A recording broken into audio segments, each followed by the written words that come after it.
can be frustrating. Yeah. And it makes it doubly frustrating when you see the mistakes they made, the self-inflicted wounds that just put them in a big hole, too big of a hole to climb out of as a result. Then you lose your quarterback. So coming home from London, there's not a lot to like. Salt in the wound. Yeah, and the Ravens are a good team. Yeah. A very good team, maybe. I don't know how good, but they're good. And you just can't make those kind of mistakes and beat a good team like that. And so now you're 2-4, and the rest of the division looks really good. Yeah. Better than you thought. Those Texans games all of a sudden don't seem like easy peasy, win Not at those all. and move forward Not games anymore. at all. So you got the bye week coming, so there's certainly a lot to assess here. A lot to assess. And you bring up a good point of the mistakes, because if you go out there and you play clean football, you play as best as you possibly can, and you still lose, well, that stinks. But I to a certain extent, I can live with that. Of you're just not good enough, and that stinks, and that's a really difficult feeling to swallow. That's a difficult pill to swallow. Of we got a lot of work to do in the offseason, build up this roster. But it was so many self-inflicted wounds for the Titans. The Kyle Phillips muffed punt. I don't even know why you try and catch that punt. I don't even know why you try and field that with 2 seconds left on the clock. Muffed it, you hand Baltimore 3 points there. The Nicholas Petit-Frere illegal formation, which is a coaching thing. And I know Mike Vrabel said, come on, it's the difference of 1 inch. But still, this is a game of inches. If they see something, they're going to call it. So that was a coaching malpractice on that Nicholas Petit-Frere illegal formation. So that was on 3rd and 1. He handed them 5 yards. They're able to get a field goal off of that. The Jeffrey Simmons personal foul. They stop him. Then the punt happens, and the big punt return happens. So the punt return as well. That portion of the game I thought was really big. The Nick Petit-Frere lining up wrong, and look, we could talk about whether that's just a brain cramp by Nicholas Petit-Frere, not realizing, not having been in that position very much. What's the communication from the coaches? All of that stuff. I don't know. But that's a mental mistake. That's that negates, instead of 1st and 10 on the 50 and a lot of momentum and down 6-3, feeling like you're right in it, you're starting to get some running game going. There's stuff is opening up. You freeze the drive there. Then right after that, 2 plays later, is the 70-something yard punt return. So that's a major swing right there. It could have been worse had the defense not done a very good job in the red zone. That's the one thing that the defense did well yesterday. But that swing was a big swing in the game, just by one mental mistake of not lining up correctly. Yeah, that was massive. Because the penalty has nothing to do with the success of the play, right? Whether Nick Petit-Frere is 1 yard back or 1 yard where he was, that didn't give them an advantage. It's just you got to have 7 men on the line of scrimmage. The play would have worked anyway. You got a nice chunk right there, which this offense desperately needs. Even a 15-yard run or whatever it was seems like a big deal, because there's so much having to nickel and dime in the offense because they can't protect the quarterback. And that's really what it felt like. Was every time I felt like this team started to dig itself out of a hole, it just continued to shoot itself in the foot. Like that Tannehill interception. They were moving the ball well. They were running it well. They were moving it down the field in a really, really critical drive. That was their chance. They were back in the game. Yeah. That was the chance. In the third quarter, you score that touchdown. You shave Baltimore's lead to, 5 points? It was 18-13 there. Yep. You're moving the football. Tannehill throws a brutal interception. And there was a wide open Derrick Henry that he could have checked down to, and that's really the difficult double-edged sword. As we always say, this team needs explosive plays. So Tannehill was trying to create an explosive play, just underthrew the ball. And I really felt like, even though it was about midway through the third quarter and there's a whole lot of football left to be played, it felt like that was a very defeating feeling. It felt like that could, in the moment, it felt like that really could have been the game. And, of course, it ultimately did end up being the game. And then Tannehill gets hurt, and it's just... Well, Tannehill was already hurt when he threw that ball. Went out after that. He went out after that. You're right. And I do agree that there was so much momentum going. You were really feeling at that point that despite all of the problems that they had, hey, they really have a chance of winning this game because they finally got the stop on defense. And I'll have to look it up if it was 2nd and 2 or 3rd and 2, but it wasn't a situation. I think it was 2nd and short, right? The Tannehill interception? Yeah. 3rd and 1. 3rd and 1. Okay, so it's not a situation where you have to take the deep shot. No, you could have just, dumped the ball off and picked up the first down, continue to dink and dunk. And I don't think Derrick Henry was as open as it appeared when I looked at the replay. There is a guy out there, and it's going to be a question of Henry catching and getting turned, which is not a strength of his. And I think it's going to be he's going to have to outmuscle the linebacker or whoever's leaking out there. But I think, you hope he could get 1 yard there. But I wonder how much the throw is affected by his ankle. He did mention that he couldn't really push off that ankle. He was battling. That's as soon as that happened, it was a moment because it's the same injury. It's the same injury that had happened twice last year. So, wow.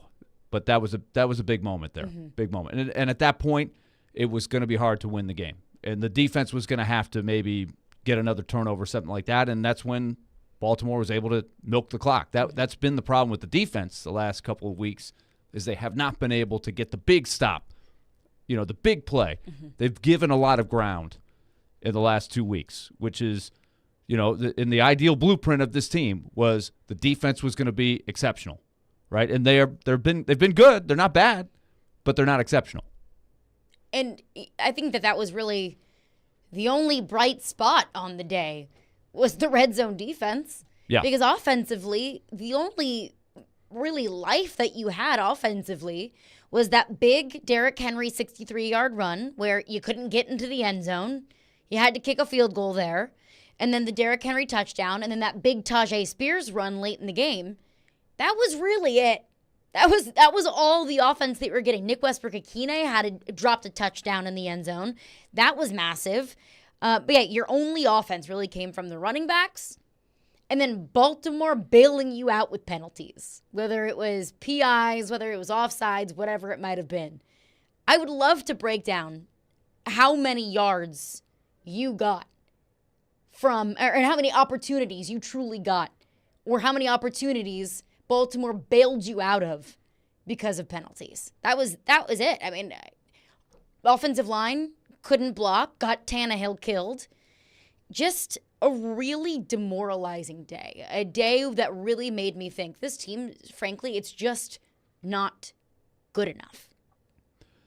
That was the fear, I think, going in with all the decisions they made is could they be good enough to scrap and claw and overachieve a little bit and find a way to win the division. And so after 6 games, here they are at the bye week, and they're not where they want to be. It's not. Some of the things that you worried about are a lot to worry about. Keeping Tannehill healthy, it would have been on that checklist before the season. That was one of our 10 questions, right? So here it is. Here's the injury. Where do they go from here? The offensive line.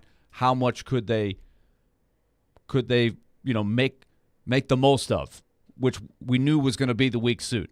I think it's clear that at best they're about what they thought they would be, right? At best, and maybe worse, right? They're not better than they were last year. They're about the same, and maybe a slight step behind right now. I'm hoping that there is improvement.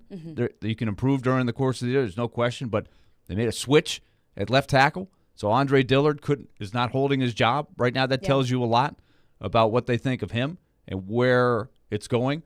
They tried Nick Petit-Frere. We thought after the bye week would have been when they tried something like that. They decided to go midstream just to see if it was better. And I don't know. This team is significantly worse than I thought it was going to be. And maybe that's completely on me, just overlooking some of the deficiencies that we saw in training camp and that we talked about all throughout the offseason. Maybe that was just me, overvaluing how good the defense could be.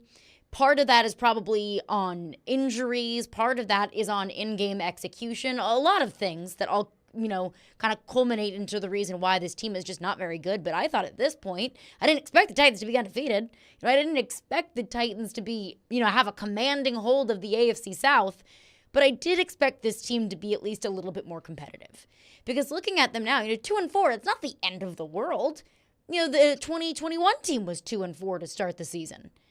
But the difference between this season is, one, it is not the same roster. You don't have A.J. Brown to come in and help you and save the day. And also, it's a 2-4 that doesn't at least make me very confident about what this team can build off of. It's not the losses of, man, you just got beat by a really good team, but we feel like if we just patch up a couple of things, that we could be a really competitive team. No, I don't feel that way, because you just got outmatched, you got outmanned, and you keep continuing to make stupid mistakes that hurt the team.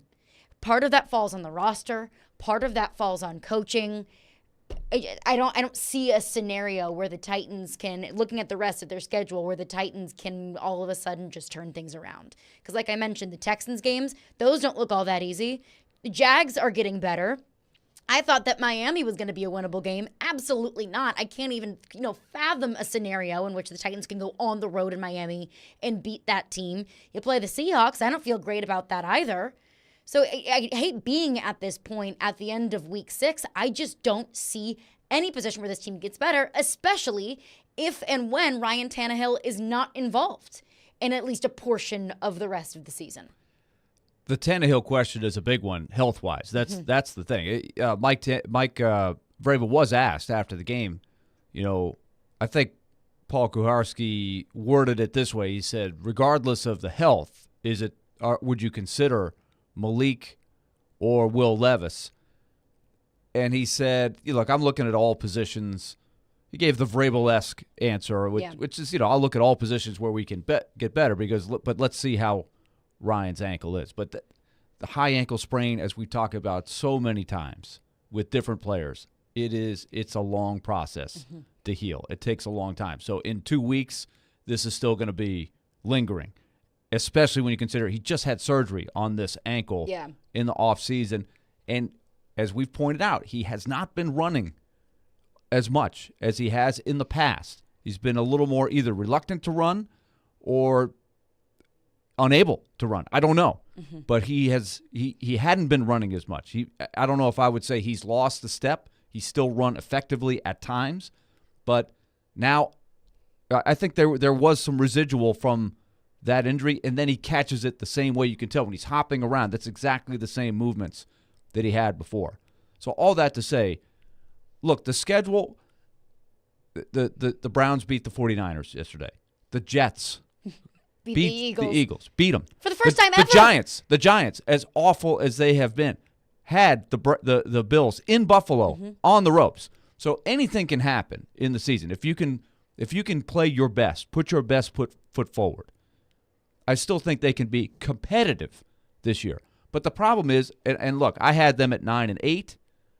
I see some of this. I think they will. They will rebound if Tannehill is back in a reasonable amount of time. They'll have their good weeks like they've shown. But if the ceiling is around 9-8, is that really going to be good enough? Or in a couple weeks, do they need to see if there's something they can do to help them for the coming years? Right? That's going to be the immediate question here, because you still got a long way to go in the season. Yeah. Right? There's a lot that can happen for sure. But you got to remember of where you sit. At the end of the season, no matter whether you finish 9-8, 7-10, or even 11-6, you got a big, big issue after the year with your quarterback, your running back, your safety, just for starters, right? And then all the other things that are normal things to go. But the team is going to have a different look next year, regardless of what happens this year. So these are all things you've got to talk about in the next 2 weeks, because they got to get better. They need more good players. They don't have the depth. They don't have the strength of the roster that they need to have, I think, long term. Especially, barring a Ryan Tannehill injury. Yeah. I mean, even let's say Ryan Tannehill is a picture of health. I still wouldn't feel very optimistic about this team. Right. But then you add in the fact that Tannehill might miss some time. Sure. Oh, God. Right. But then next year, is Ryan Tannehill going to be your quarterback next year? Probably not.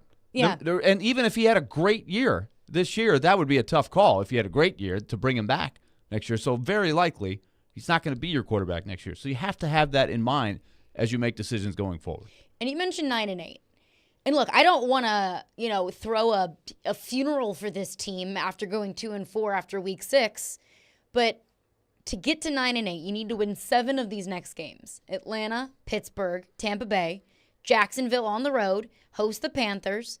You host the Colts on the road at the Dolphins. You host the Texans, Seahawks, Texans again, and then Jags to end the schedule. I don't know if I see 7 wins in there. I see a few, absolutely. And you beat the Panthers. I think you can beat the Falcons. I think maybe you can take a couple of those divisional games. But I don't feel very good about that. And what if you had not as extreme as an injury situation as you had last year, but you're going to have guys get hurt. You're not going to have your exact roster, barring some really good fortune, right? So guys are going to be banged up. You're going to be missing guys because you could say, well, they're going to get Burks back. Well, they're going to get so-and-so back. You could do that, but you're also going to lose a couple of guys. There's going to be guys that are fighting things. So it's going to be tough just with where their roster is not deep and it's not real strong at the top.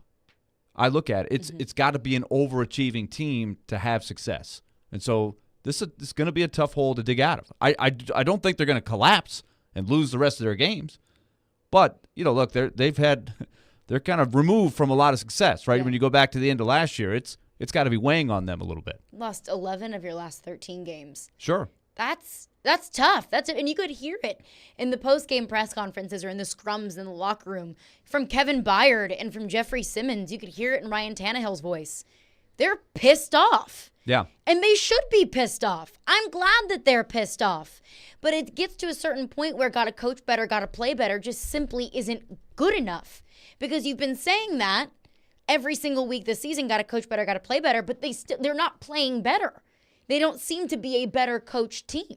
Well, the symbolic part of that is, and let me preface this by saying,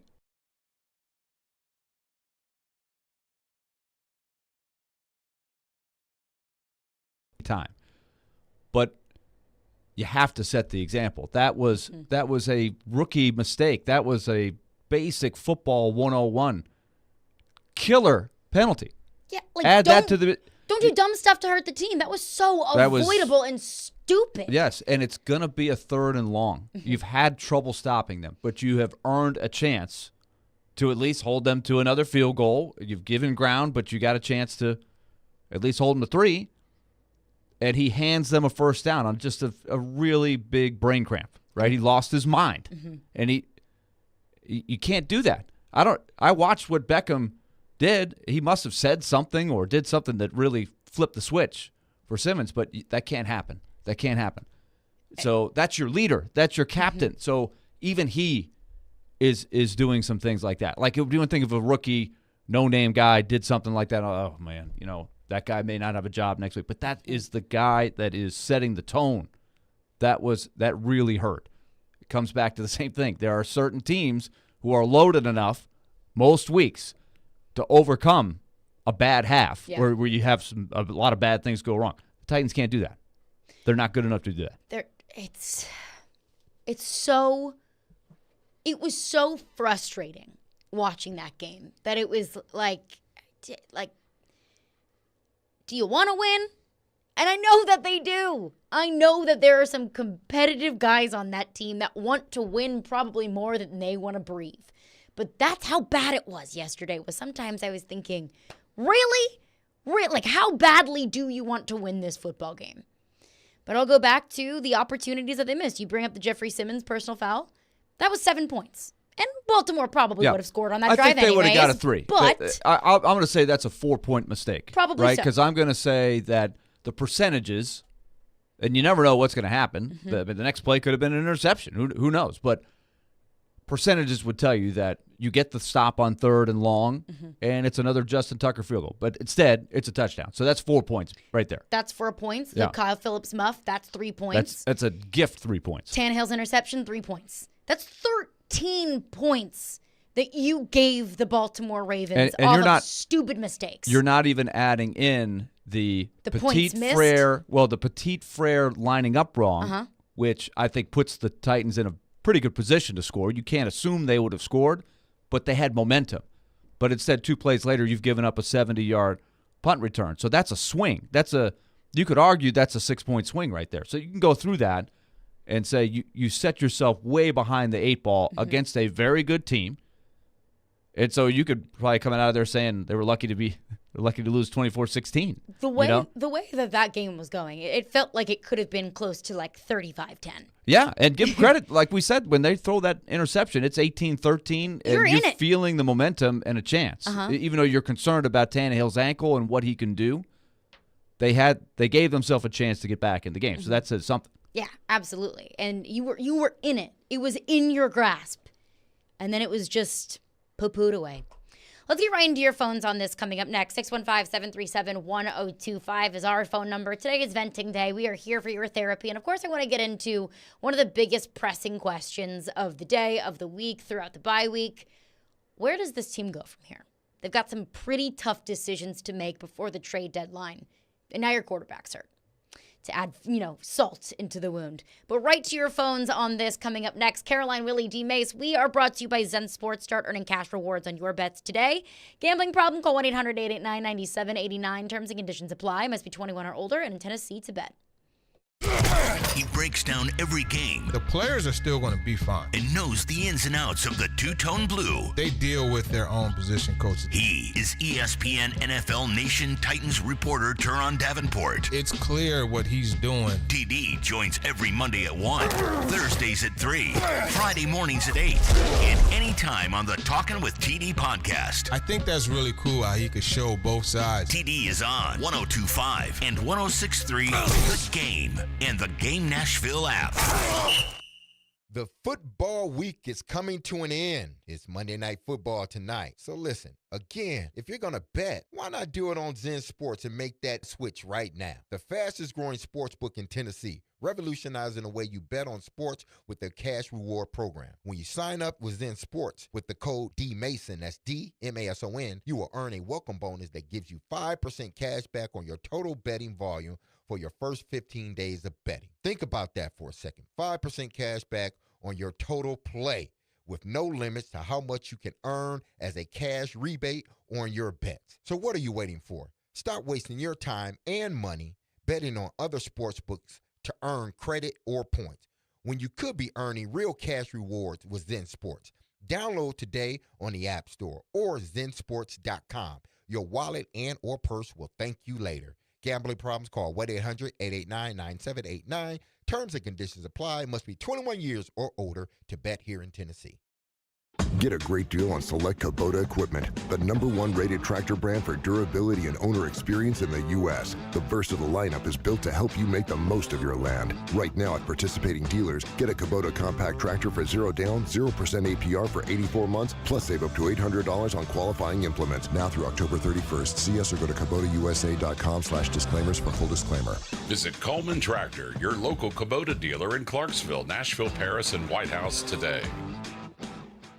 So, if there's brunch, why isn't there dinner? Or dunch, for that matter. No, we know why there's no dunch. Why is that? People might get confused and miss brunch. And I never want to miss a brunch this good. Me either. Cheers. Kitchen Notes at the Omni Nashville Hotel. Breakfast buffet Monday through Thursday from 7 till 10:30 a.m. and lunch from 11 a.m. to 2 p.m. Weekend brunch Friday through Sunday from 7 a.m. till 2 p.m. featuring cast iron pancakes, made to order waffles, and eggs and carafes of mimosas. Treat yourself today to Kitchen Notes at the Omni Nashville Hotel. City Winery presents Patton Oswalt Effervescent Tour live on Saturday, October 21st at 10 p.m. The comedian, actor, and writer has found success in all areas of entertainment, from his award-winning comedy specials to his many memorable film and TV roles. You may know him as Principal Durbin on NBC's AP Bio, or Remy the Rat in Pixar's Oscar-winning film Ratatouille. Patton Oswalt continues to make audiences laugh around the world. Don't miss Patton Oswalt this Saturday at City Winery. Get your tickets at citywinery.com.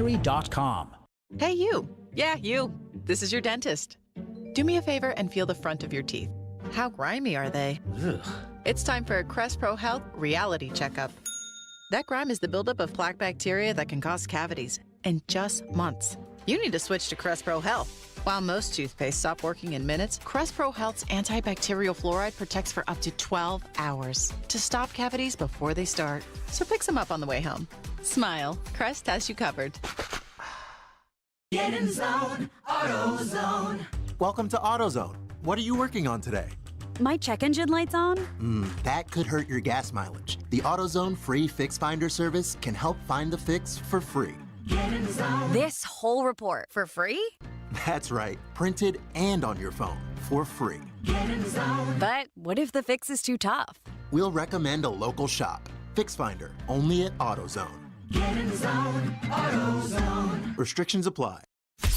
Hey, Nashville, this is Paul Feinbaum, and you're listening to Nashville's best sports talk, ESPN 102.5, The Game. Whether it's college football, players might end up not going to Alabama or Georgia, or the NFL, I think that this team wins the AFC South. Trevor knows. Join ESPN's Trevor Maddich every Tuesday at 4:30 on Stillman and Company as he gives his opinions on the latest from the gridiron. I'm going to the team where I can get a ring. Trevor Maddich brought to you by Houston Clinic Orthopedics, where experience matters, on 102.5 and 106.3 The Game and the Game Nashville app.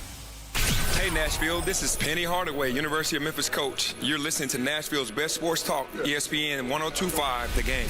Never helps, but we started playing complimentary there. We started taking advantage of field position. We got some stops.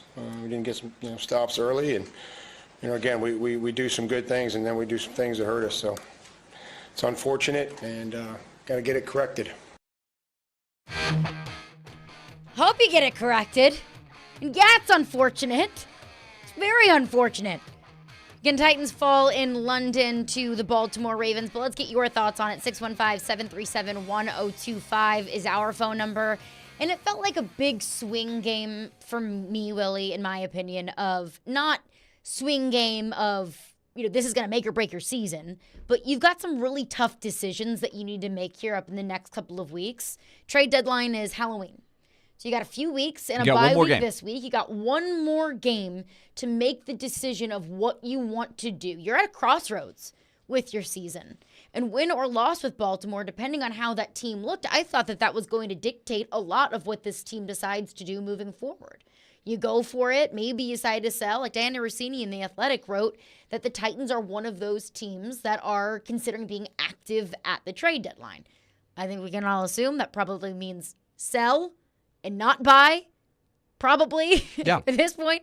So, they got some tough decisions to make. And the way that this team looked in Baltimore didn't make you feel good. The pendulum, we were hoping the pendulum was swinging back. Swing back the other way. It didn't swing. Maybe this makes their decision easier. So and I don't think that's a good others? Thing. You're saying they're treating others and tricking people, like into trading? Sorry? Did you get what I did there? Oh, you're really in the Halloween mood, aren't we? You still go trick-or-treating? No, absolutely not. Oh, I hand out the candy. From whatever we have in our neighborhood. Do you dress up like in your house in a costume to greet the kids when they come? No. I'd rather I was be just wondering about this Halloween spirit we're having here. We still got a couple weeks, Nick. Spooky season. I don't see any cobwebs yet, so I'm kind of curious. Where's the Halloween spirit here? We'll ask the suit. Yeah, that's a suit question. We'll ask the suit about getting some Halloween decorations in here. Yeah, we probably need to get some and some candy. Well, I don't mind having a bowl of candy in here. Sure. Yeah, why not? Snickers, Twix. Hey, let's do it. Chris in Lewisburg texts in, phone lines driven by WilsonCountyHonda.com, says, you're right, Willy. Anything can happen, but this looks like a bad football team. Most concerning is Vrabel's habit of publicly calling out players, and now Simmons complaining about teammates. What about the locker room? So what I believe the texter is referencing is a post-game interview that Jeffrey Simmons did, and I believe it was Paul Kaharski that tweeted out the clip, if we have that. He's asked about, where this team is at right now, and Jeffrey Simmons responded with something I think was pretty eye-opening, and probably very concerning, at least it was for me, and I think to a lot of Titans fans, but this was Jeffrey Simmons' post-game. Figure something out. We need to figure out the guys who, going to fight. We need to figure out the guys who want to be out there. Not the guys that don't want to be out there. That's what it needs to be. We need to reevaluate our team and, figure it out. That's the message. Let's figure it out. Who want to play football for the Titans.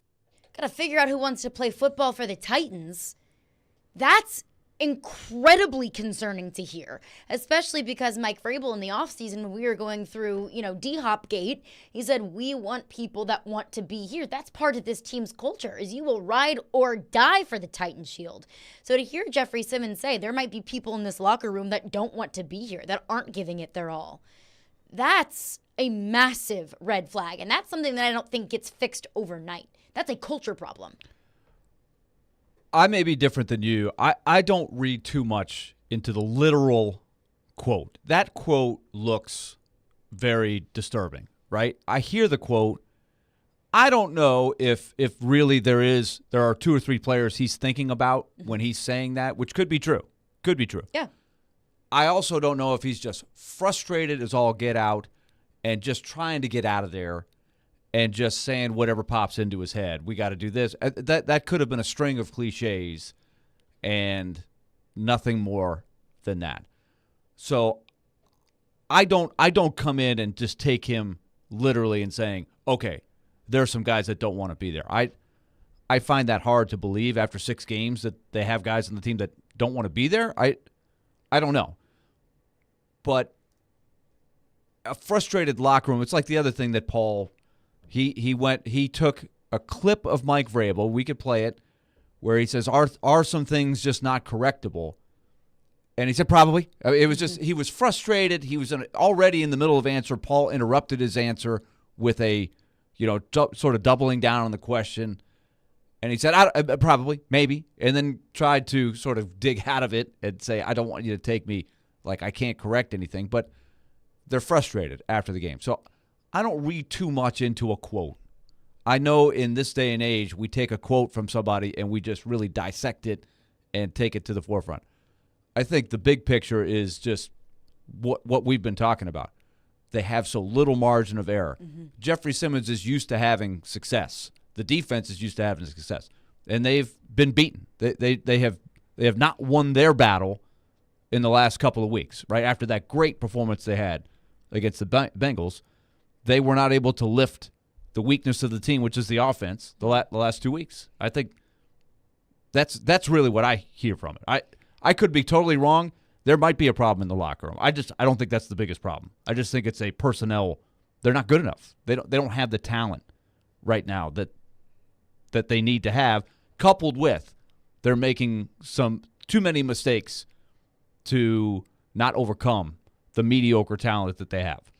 The reason why I can't write it off as let's just get out of here is I feel like there are so many things that a coach, a player can say to essentially just, all right, let me answer your questions, fill some time, and get out of here because I don't want cameras in my face anymore. And I think that we've heard it a lot from Mike Vrabel of got to coach better, got to play better, and, we're giving it our all. We're trying our best. Of course we want to win. We're going to continue to work.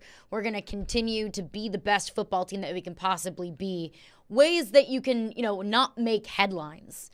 And just answer the questions and get out. Because I think Jeffrey Simmons and every guy in that locker room understands that when they say something, it means something, he's especially from Jeffrey Simmons. He's the leader. Yeah. And so part of the heart of this that's team.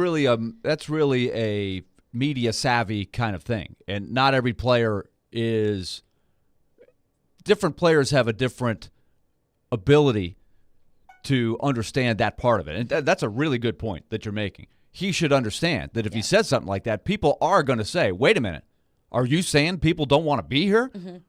So he's got to be careful what he says. And he's doing this in a game where he didn't play super well, and he had a giant mistake where he didn't say, look, I got to do better.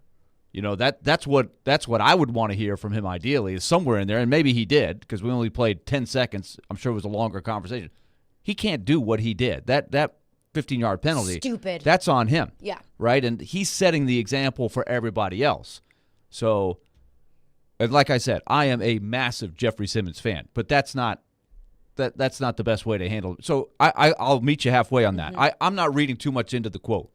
What I am going to say is he has to understand as the leader and the team is struggling, what you say is very important after the game. Words and so actions. If you're just kind of throwing the Bull Durham lines out there trying to get out of there, people, you got to watch out because you could say something that maybe you don't mean totally, and people are going to run with it. Especially at an incredibly pivotal point for this team and really, honestly, this franchise. There might be some guys in the locker room today that aren't there 3 weeks from now. And they're going to have to make some really difficult roster decisions of who they want to be part of this team moving forward and who they might not want to be part of this team moving forward, who is, not as valuable as a potential asset in return of a draft pick, whatever it might be. So to be throwing out accusations like that, I mean, that's not something that I take lightly.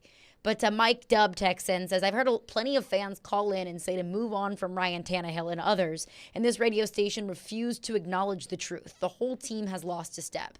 I would agree that it feels like this whole team has lost a step, but part of the reason why I feel so defeated and kind of bleak about the future of this team is because Ryan Tannehill might not be part of this team over the next couple of weeks if he's sidelined with an injury. A lot of the people that were saying move on from Tannehill, well, the other option we saw in the fourth quarter in London in Malik Willis. And that didn't make me feel very good. I was not impressed in the slightest. I mean, took what, like 4 sacks on 5 snaps?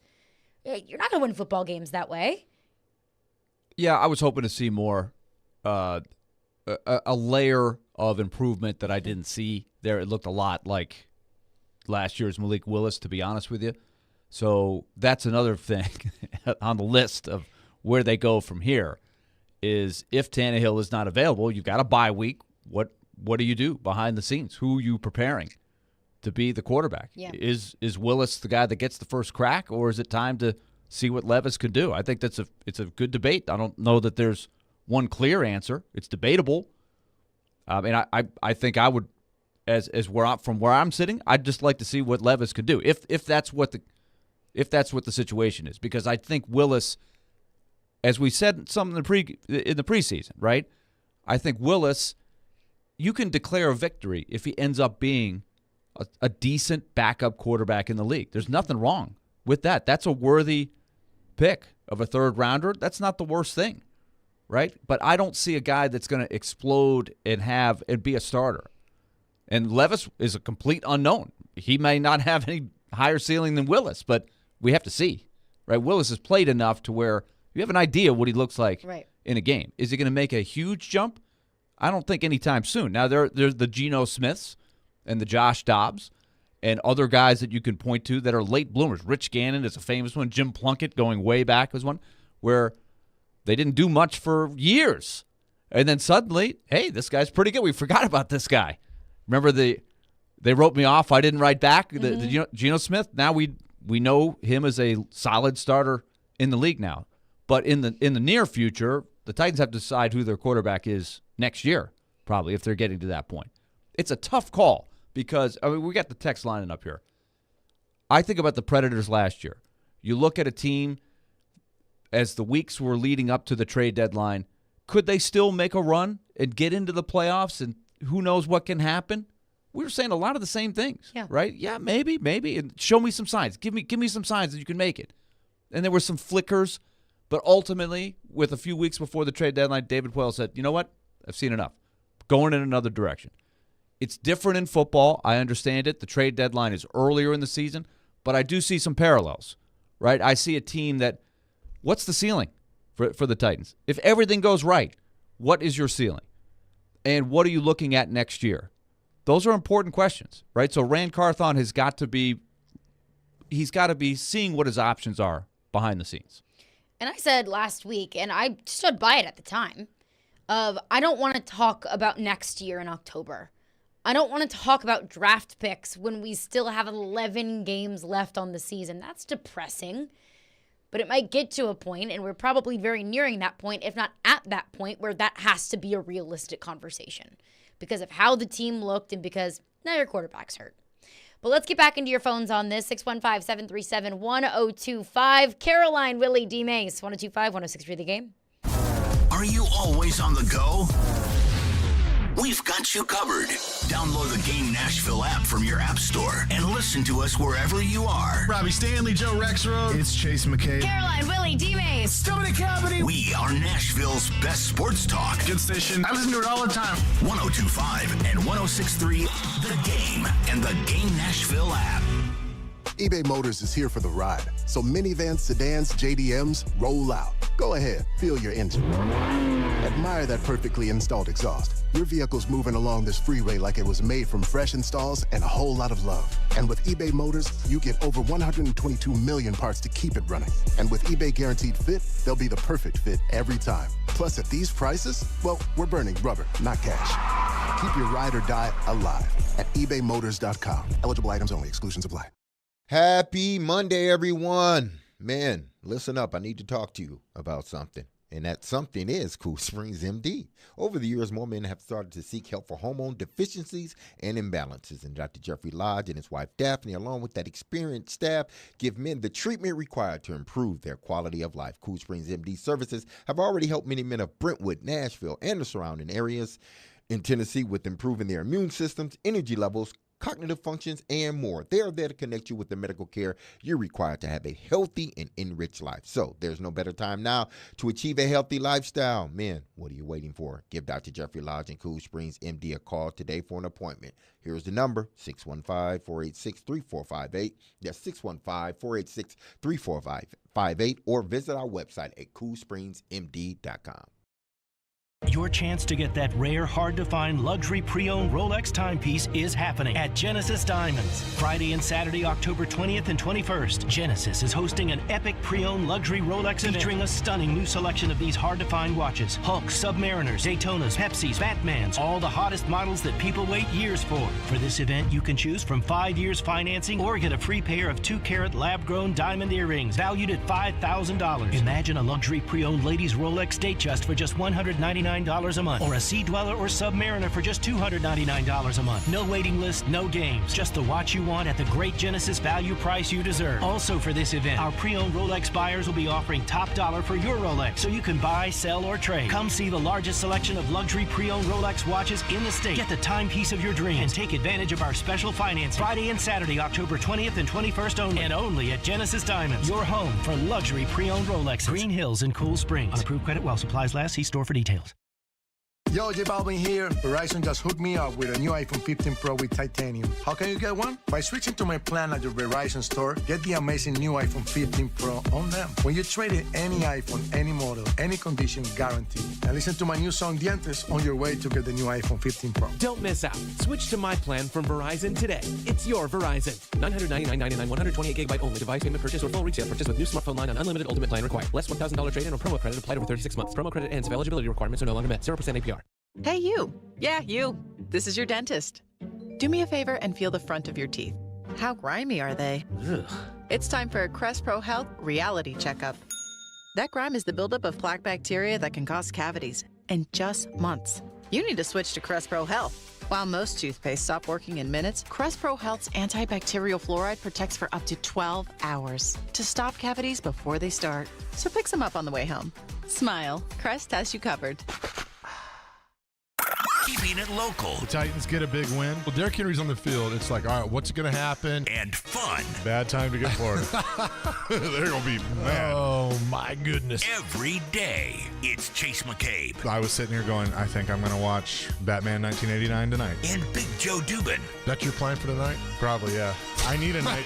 The Chase and Big Joe Show. Brought to you by Regal Realty Group. Weekdays at 9 on 102.5 and 106.3 The Game and the Game Nashville app. Having some fun in the midday. Ah, yeah, that's awesome. This is Caroline, Willy, and D-Mase on 102.5 and 106.3 The Game and the Game Nashville app. Ryan, the initial, it seemed like you were kind of gimpy in there, still playing for a bit, and then you eventually come out. Was it all one injury, or was there like a re-aggravation in the game? No, it was all in the one play. Tried to gut it out, and I couldn't put any force into the throws. So I knew I wasn't going to be able to move. I was trying to just kept walking it off, but it was getting worse and worse, and I wasn't going to be able to make the throws. What happened on the pick? Chig's open. I just had no push into it and left it short. So at that point, I just figured, I'm going to be sitting duck back there, and if I can't even step into a throw, then I'm not going to be effective. There you go. That was Ryan Tannehill post game on the ankle injury, and you could tell when he got a little bit wrapped up, it wasn't the same. I mean, you mentioned the pick, that he just couldn't get any push off of that ankle. The ball was underthrown. It was missing a little bit of juice on it. So per Pro Football Doc says Tannehill could miss some time after the bye. We'll hear from Mike Vrabel this afternoon. So maybe some updates about a timeline for Ryan Tannehill. It's still early. Still don't have a lot of information about it, but not looking great for Tannehill. Let's go back to when he did the same thing last year, the first time against the Colts. Yeah. Hobbling around the same way. had trouble moving, was able to stay out there and finish the game. Then he missed, 2 games? Or the one game against the Chiefs? 2 games. 2 games. The Texans and the Chiefs. Yes. The Texans, right? They beat the Texans, and then they lost to the Chiefs. He came back. When he came back, you heard him use the term, I was a sitting duck back there. I think that was the challenge last year when he did come back. It got reasonably better, but you could tell he was just able to barely function, right? Tried, and he sort of got by. And then when he heard it again against the Chargers later in the year, that pretty much ended it right there. So I think the issue is if he's able to get back, what's it going to look like, especially in front of this offensive line? And so that's difficult. Like, how much time does he need just to get back to where he can function? But then if he's out there, they're already having all kinds of trouble protecting him, just like last year. Can they make that work? I don't know. With that O-line, I would not feel very optimistic about it. No. Let's get into some of your thoughts on this. Phone lines driven by WilsonCountyHunting.com says, who in their right mind would be happy about Tannehill staying? 2 touchdowns and 6 picks. Wow, what a quarterback. He needs to be better. And that's not enough. That's something that he mentioned in his press conference last week of, hey, you and DeAndre Hopkins in Indianapolis, looks like you had a really good connection, and I thought that they did for the most part between the 20s, but between the 20s isn't good enough. He said that. He said, I need to find a way to find him in the end zone. So, no, Ryan Tannehill needed to play better. This whole team needed to play better. But to the point about, benching Tannehill or moving on from Tannehill, what other option does this team have? We saw Malik Willis on Sunday in London. He was not very good. He held on to the football way too long. Yeah, with his legs, he was able to escape a little bit of pressure. That first, it was like a 9-yard pickup in his first pass. That was fine, but that was really the extent of it. Malik Willis is not going to be able to win you games. I would agree. And so they're between a rock and a hard place when you get down to it, and that brings you to Levis, and that's a discussion in the coming days once we find out a little bit more about what the timetable they think might be. But as we've said, the high ankle sprain, you can get back in and try to battle, but it is going to bother you for a month at least, I think, especially considering he just had surgery on that ankle before. Less than a year ago. Yeah. So, look, it's a mess right now. There's no way around it. Gamma Greg Texan says Malik was under high pressure from the first snap he got in. He came in the game down 2 possessions with limited time left in the game, and the defense doesn't have to play him as honest. He also didn't have Henry or Hopkins in for most of his snaps. We didn't get a fair assessment of what Malik could do. He is the backup and needs to get the start against Atlanta. But at what point do we have to say we've seen a big enough sample size of Malik Willis to say that he has very obvious limitations? Like last season, and I would agree, we've said it several times, that he had no business seeing the field. Yes, I get that 100%, but he did see the field, and it was not very good. We saw Malik Willis in the preseason. He made a lot of mistakes. He turned the football over. And yes, throughout training camp and in the preseason, I think we saw some progression from Malik Willis, but it still wasn't good enough. And I think that what we saw on Sunday, like, I'm good. I don't need to see anything else. I don't need to say that wasn't a fair assessment of Malik Willis. Backup quarterbacks get the short end of the stick. I get it. They got to come in probably in not so great situations. Malik didn't have very good protection. He had to dig the Titans out of a 2-score hole. I get it. That's not a very comfortable place to be in. But you got to do better than 4 sacks on 4 snaps. You need to let go of the football. I think it's a fair point. First of all, the point on Tannehill is even before the ankle injury started to hinder him and eventually end his day, the passing stats weren't real good. They haven't been good all season. If you look at the whole package, and they weren't very good at all yesterday. So that's one part of it. If you have Tannehill at less than 100%, is it time to try somebody else? The texter makes a good point. That's a tough spot for Willis to come in. You're down 2 scores. You have to throw. That's not his strength. If he starts, then you can game plan and you can work the running game. You can work to his strengths with your preparation, and maybe you give him a better chance for success. But I do think his weaknesses come out. And part of the weakness that I'm seeing is I just don't feel like he sees much, like physically. It's one thing to process the defense, and I think that's still something in question that hopefully is going to get better. We knew that was going to be something that was going to take time based on the type of offense he ran in college. But also, it seems like he's looking uphill very quickly. He gets into his drop. It seems like he's shrinking down, like can't see over everybody. And then he ducks down and just tries to slide through and start running, or just ducks down and gets overwhelmed by the protection, which was bad, right? Yeah. The protection is not good. But the Ravens at that point know the Titans are throwing on every play. Henry, they can't use Henry in a 2-minute, speed up 2-score situation times. So they're just teeing off. They got their ears pinned back, so it's even harder to protect him. So the ball has to get out, and he's just not in a position yet to see and know what's going to be there to be able to get those quick throws. So I think it would look different if he got the start. You would, at least at the beginning of the game, you would have a better chance to have him have success. But I still worry about the ceiling right now. And if he's struggling reading defenses and getting the ball out, when is that going to come? Like I can't wait forever. And if this team is now in a position, we said, throughout training camp, like you got to hope Tannehill stays healthy. How many times did we say, as long as Tannehill stays healthy, as long as we don't need to see the backup quarterbacks? And now you're almost in I don't want to say worst case scenario situation, because it's not necessarily worst case scenario, but you're in a pretty bad position having to have either of those quarterbacks come in. Because one concern that I have is, why hasn't Will Levis been able to win the backup job? I have asked myself that question. Yeah. Is what has been going on behind the scenes? We know what a factor was in training camp. He got hurt.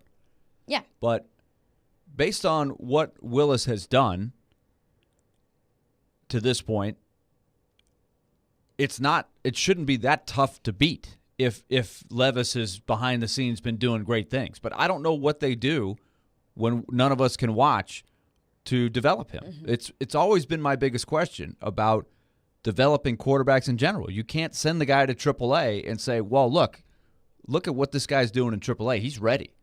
Or look at what this guy's doing in the AHL for Milwaukee. He's ready to come up and help this team. Football doesn't have that, and it's, to me, a big flaw in the game. And there's no better example of quarterbacks. Like Will Levis and Malik Willis all last summer, I would have loved to see them in games doing stuff, developing, getting reps. I don't know what they're doing right now. It makes it really tough. It does. Dustin in Hopkinsville texts in, says Malik Willis got more than a fair shot. He looked like he regressed where he progressed. That's a good point, because I mentioned in the offseason, it looked like Malik Willis was making progress, where the reads were better. He still had some issues holding on to the football a little bit too long, but he felt more confident, like he had a better control of his game. Yesterday, I didn't see that. Like, I saw 2022 Malik Willis yesterday. There were some basic things that cannot happen in the situation. When you have no timeouts, Kurt Warner kept making the point. You cannot hold the ball. It's 1, 2, and if you feel the pressure, you chuck it out of the back of the end zone. You have that ability where you don't have it in the middle of the field. When you're right down close, just throw it out of the back of the end zone if you can't throw it out to the sideline. That's just quarterbacking 101. You cannot take a sack there. Yeah. So that is troubling that he's not at a point where the basics of the 2-minute drill are still getting him. Was the pass protection good? No, not at all. Of course not. But he knows that. But we know that. Yeah. It's not going to be good anytime going forward. So the ball's got to get out. And you have to know what you're doing there. And he's got to run out of bounds. That's another one. That he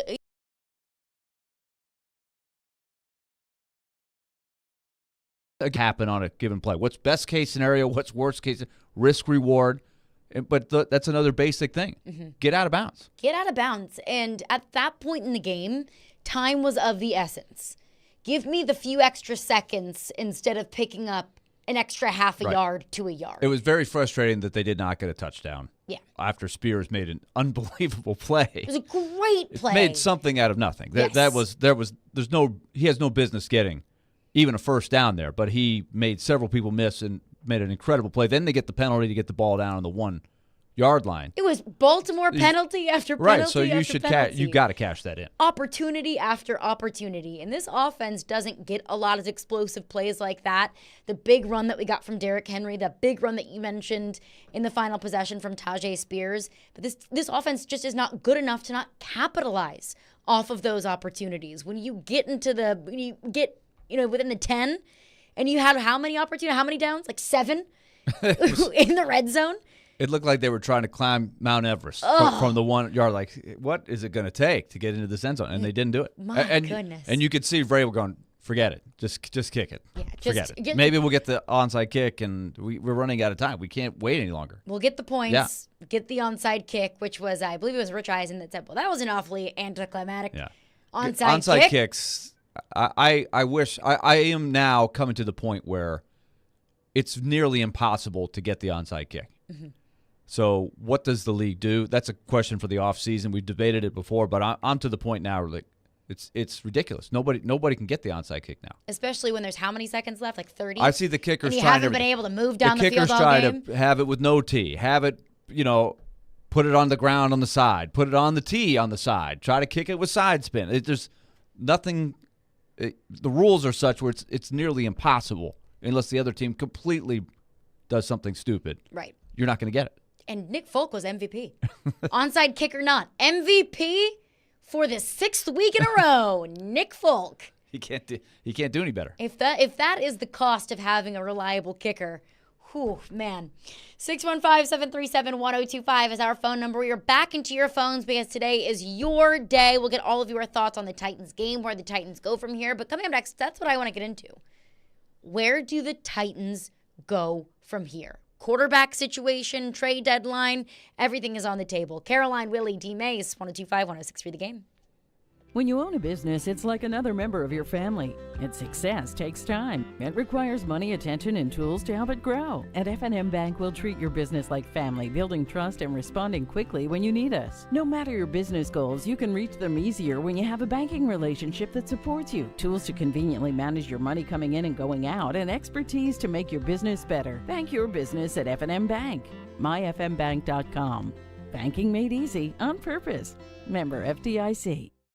ElectronicExpress.com. We make it happen.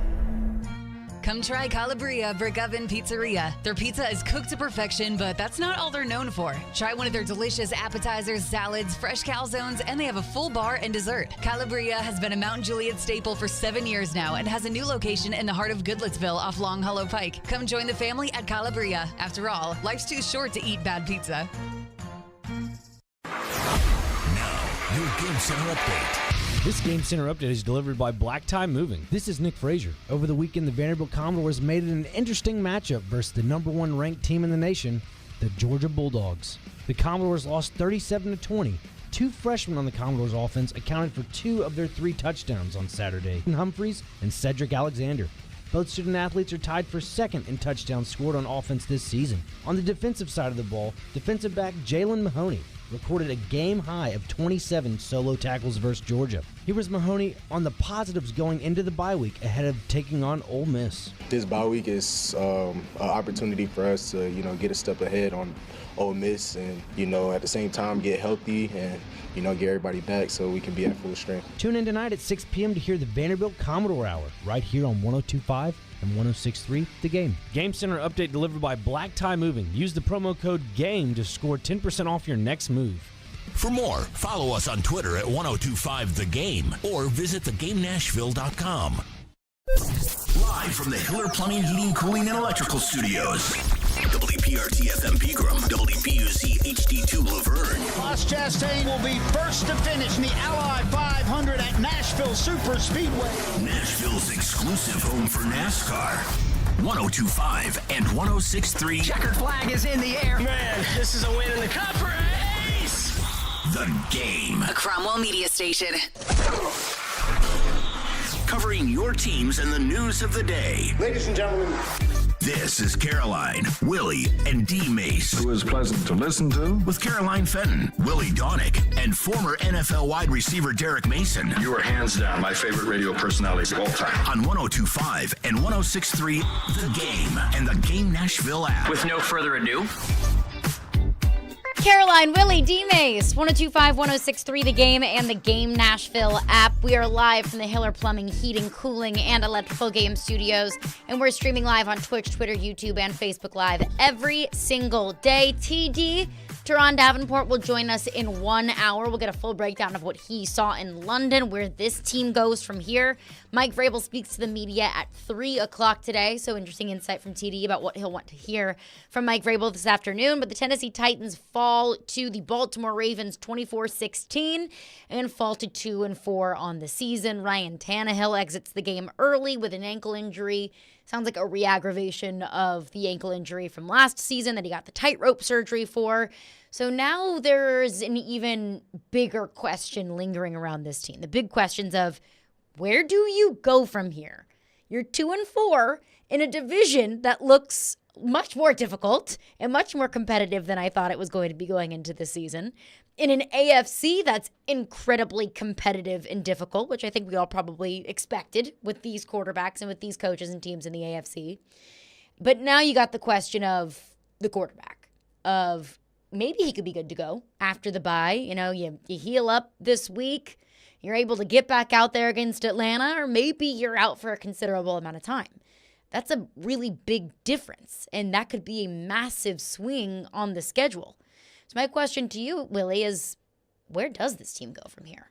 I'm concerned with the way that things are unfolding in the AFC, because the Jaguars, to me, despite, first of all, Houston is way better. Houston has beaten the Jaguars, and yet the Jaguars are still sitting there having won the last 3 games. Mm-hmm.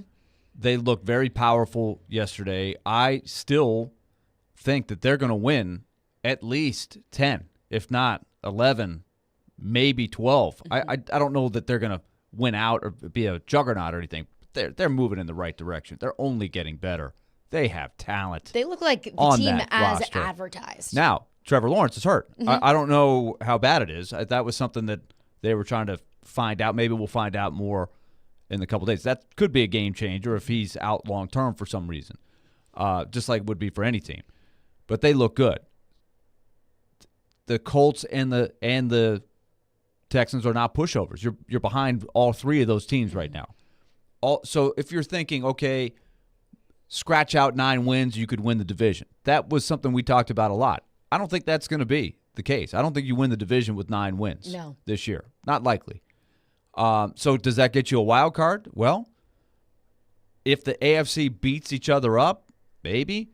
But Joe Burrow looks like he's getting his health back. He looks better. He was moving around much better yesterday, much more normal. They didn't light it up, but they got a big win. Mm-hmm. He's only going to get better. They have their bye week, right? So he's going to heal up. They should start looking more like they're capable. The Chiefs are the Chiefs. There's a lot of other teams in the AFC that, if you're being fair, they have a better roster than the Titans. So I just think it's one thing to be 2-4 and have all the issues you have. It's another thing to know how good do you have to be to get into the playoffs. Mm-hmm. Just get into the playoffs. So I'm not saying wave the white flag, but I do think in the next 2 weeks you have to lay the groundwork and to see what interests other teams might have in a couple of your players that could get you a couple more draft picks. And you have to consider that. I'm just not you could have a deal and say, okay, you would trade so-and-so for a second-round pick, whatever package, conditional pick. Okay, have those conversations. Then if you come out and you look really good against the Falcons and you're 3-4, you can let it ride if you want to. Mm-hmm. I still would say that the odds are stacked against you, but you could try to make a go of it. You don't have to make those deals. But if you come out and you don't look good and some of the same things are lingering and Tannehill's still hurt and you got a lot, then it's time to get real, right? You're not doing your job if you're not really taking a look to say, could I get 3 or 4 draft picks here to help me for the future? And I think that you at least have to pick up the phone. And then the question arises of, what is proper compensation or enough compensation to make that deal worth your while. Because I see a bunch of texts in our text line saying, trade Henry, trade everyone. Realistically, what can you get in return for Derrick Henry? You can't get. I don't think you could execute 4 or 5 trades like the Predators did, right? They traded 4 players last year, and they got a boatload of draft picks and prospects, and that has really helped them, I think, position themselves. And they're not seeing the benefit of that right now. What they hope to is in the next couple of years, you'll start to see some of those guys become factors. That's what you're doing. So it's different in the NFL. But Henry's not the only guy. Like I would. Autry. So Tannehill right now, that's Hopkins. another bummer about this ankle injury is he probably is not tradable in the next couple of weeks. Would you really even you probably need to see the medicals in there? Like you'd have to really be real. What's he worth? Not much right now. Henry, I wouldn't even think discussion centers around Henry. He might be one guy, but I don't know. But it's other guys like an Autry or some other guy like steady veterans that might get you a 5th or a 4th round pick. I don't know what, but if I could get a few, a few picks back to make up for the flip side of this, where the last few years they've been trading picks to get the role players. If you can get some of those picks back, that helps. I mean, a 4th round pick, I don't think is anything to scoff at. I mean, Dak Prescott was a 4th round pick. But is a 4th round pick more valuable to your team than a Danigo Autry is?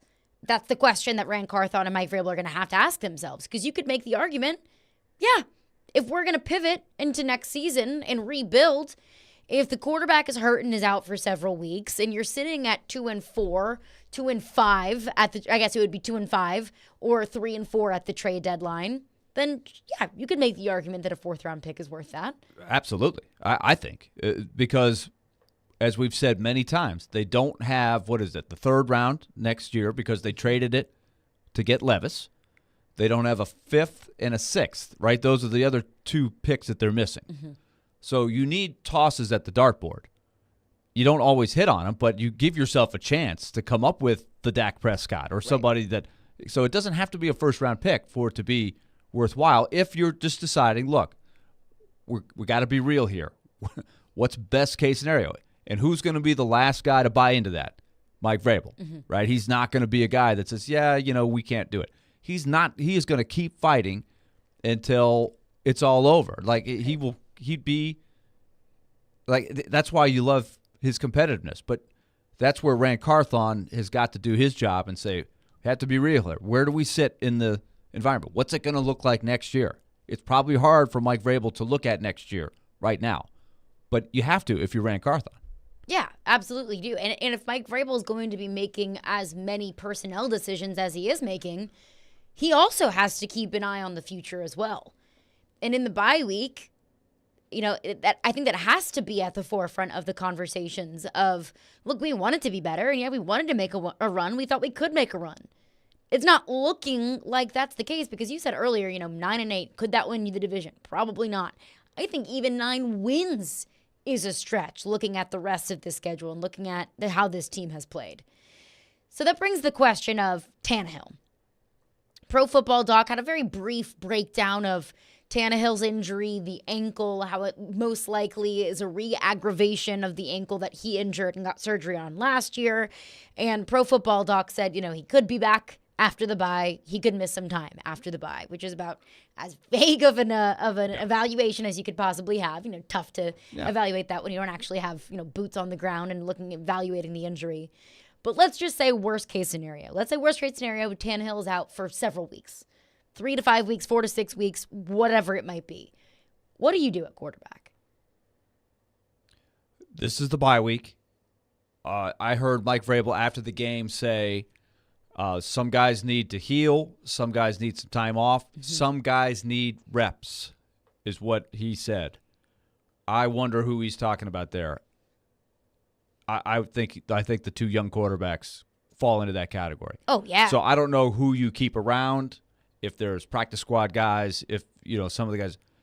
But I would imagine you have to start preparing both of them. Maybe you have a little mini competition. I will say right now, not knowing at all what Will Levis has done behind the scenes to improve, I would give Levis a shot. I would too. I think it's time to see what he's got. I think Malik Willis looks to me, Mr. Talent Evaluator, NFL, which we're very fortunate to have my our phone's own never rang saying, quarterback Willy, evaluator on our will show. you come work for our team? I really like your ability to evaluate talent. Nobody's ever done that. So this is just me, talk show guy. I've seen enough of Willis. I don't see the ceiling anytime soon of breakout starting quarterback. I think he's a long-term project. I think he is a backup that can be a viable backup in the next few years. Mm-hmm. Anything's possible with, the Geno Smiths, the Rich Gannons, the late bloomers, right? But the Titans can't be thinking that way. Right? That's up to Malik Willis. In the now, I think Malik Willis still has a lot of limitations, and so I'd like to see what Levis can do. That's where I'm coming from. And I would agree. And that's not because I think that Will Levis, and I don't want to speak for you, but I would assume that you probably feel the same way. It's not that we think that Will Levis is some sort of savior for this football team. He's a complete unknown. Complete unknown. I don't think there's a savior for this football team that's walking in the door anytime soon. There's no easy change here. I mean, I know, I see it in the text line. I hear your calls. I know that everybody is very low on Ryan Tannehill. Everyone's mad about Tannehill, but Will Levis I don't think is going to be much better of an option for you than Tannehill is, but also we don't know that. And if you want Will Levis to be the future quarterback of your franchise quarterback, which I think is what they do want, I don't know why you would trade up in the second round to take a quarterback if you don't view him as the long-term solution at quarterback for this team. See what you got. Put him in there. I have made up my mind about Malik Willis. He is not a starting quarterback in the National Football League. Whether he makes, improvements throughout the season and he feels like a more viable backup, or whether he just is what he is and what we saw on Sunday is what he is. I tend to lean more the latter. Is he is what he is. We've seen him. We've seen what he can do and what he cannot do. But if you view Will Levis as your future quarterback, there's really no point in continuing to throw Malik Willis out there. Unless Will Levis just truly is not that ready. Like that he is in such a, whether it was the injury that set him back or whether it was, just the work that he has to continue to put in. If he really is not ready, then don't do that. But I think that's also a tough position to be in, that your second round quarterback that you traded up to pick still isn't ready to go behind a Malik Willis that, can only take sacks and doesn't really know how to manage the clock.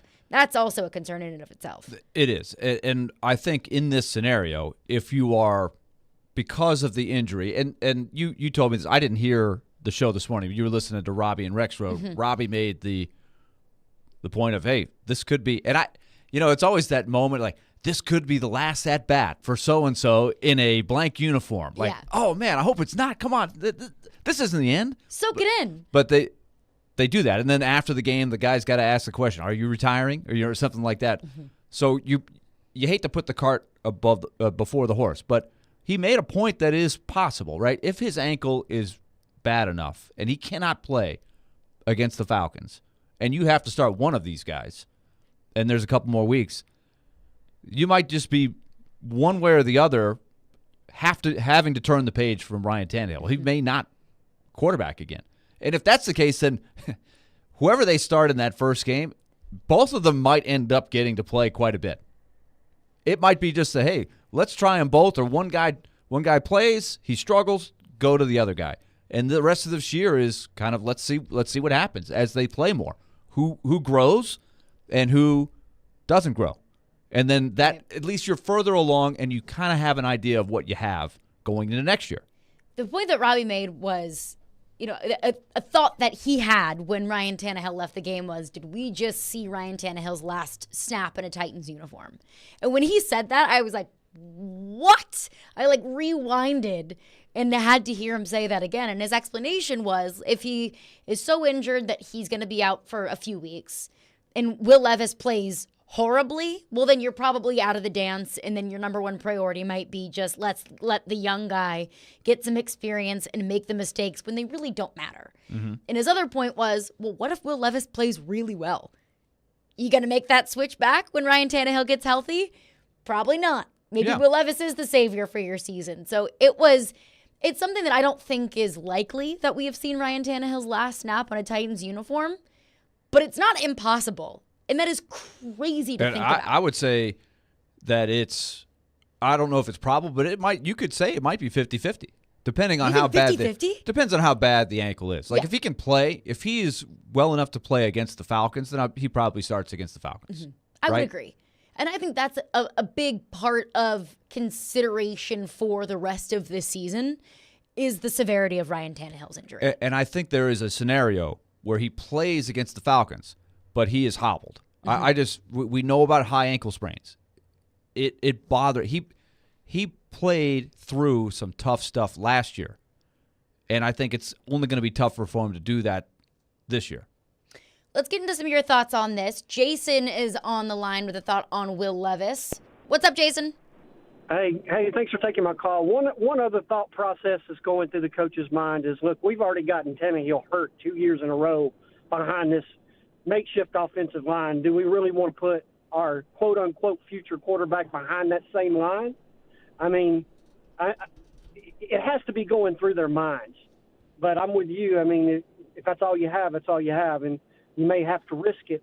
But personally, if he is the future, there's no way I would want to put Levis behind that line. And I feel sorry for Ryan. I could only imagine what goes through his mind when he's sitting alone at home with his family going, God, I got to go behind that line and try to make plays knowing I'm about to get crushed every single game. Thanks, guys. All very good points. Thank you for your call, Jason. And that was something that I mentioned last week when Junie was saying, put Will Levis in, build for the future. That was one point that I made was, I don't want to ruin him. Because there is an age-old debate of sit the rookie quarterback versus play the rookie quarterback. And I think that you have plenty of examples on both sides of sitting versus playing. Aaron Rodgers, Patrick Mahomes, they sat. Russell Wilson played his first year. So plenty of examples on both sides. But I said, I don't want to ruin Will Levis. I don't want to put him behind this crap line. But now it's a much different conversation, given that might be forced into a situation where they have to put either Malik Willis or Will Levis in if Tannehill can't go. And if you're in that position, I say put Levis in there. And we've been talking about what the effects of Malik Willis being thrown in there last year have had on him. I don't know. Was it good for him to now, as we sit here today, for having gone through that last year, or did it almost set him back? The lack of success and sort of throwing him to the wolves last year because you didn't have a veteran backup. I don't know. And the other part that we don't know is behind the scenes, what do the coaches think Levis's understanding of the offense is right now without the reps? Because he didn't get reps in the preseason games. He didn't even get to go through all the practices in the controlled scrimmages that they had. So he missed some time. He was behind. So where is he? Is he caught up? It's a crapshoot a little bit. It's a lot to ask. It's a tough ask, especially against that offensive line. Yeah. But I will say that if you look at Stroud and some of those other guys, those guys are finding ways to, and even Richardson before he got hurt, they were finding ways to compete. And Stroud has had a decent amount of success. So I can see both sides of it. But I just think the only other option is to let Malik Willis just take all the lumps and then sign another Josh Dobbs, basically, who's on the street to back up and protect Will Levis. But I just think at this point you got to see what he's got to some degree. To some degree, 100%. And the idea of, Tannehill could be healthy enough to go against Atlanta. Right. And if so, then this conversation is completely different. We just don't know. And I think at this point, there is a very high possibility that he wouldn't be ready to go against Atlanta. One texter texts in and says it's inexcusable that Mike Vrabel and Rand didn't address the offensive line and Tannehill's hurt again. I agree. I mean, we've been saying that a lot throughout the offseason. They drafted Peter Skoronski in the first round, to their credit. But Andre Dillard's already been replaced. I would say that Nicholas Petit-Frere is going to be the left tackle moving forward, based off of what I saw on Sunday, if you would agree.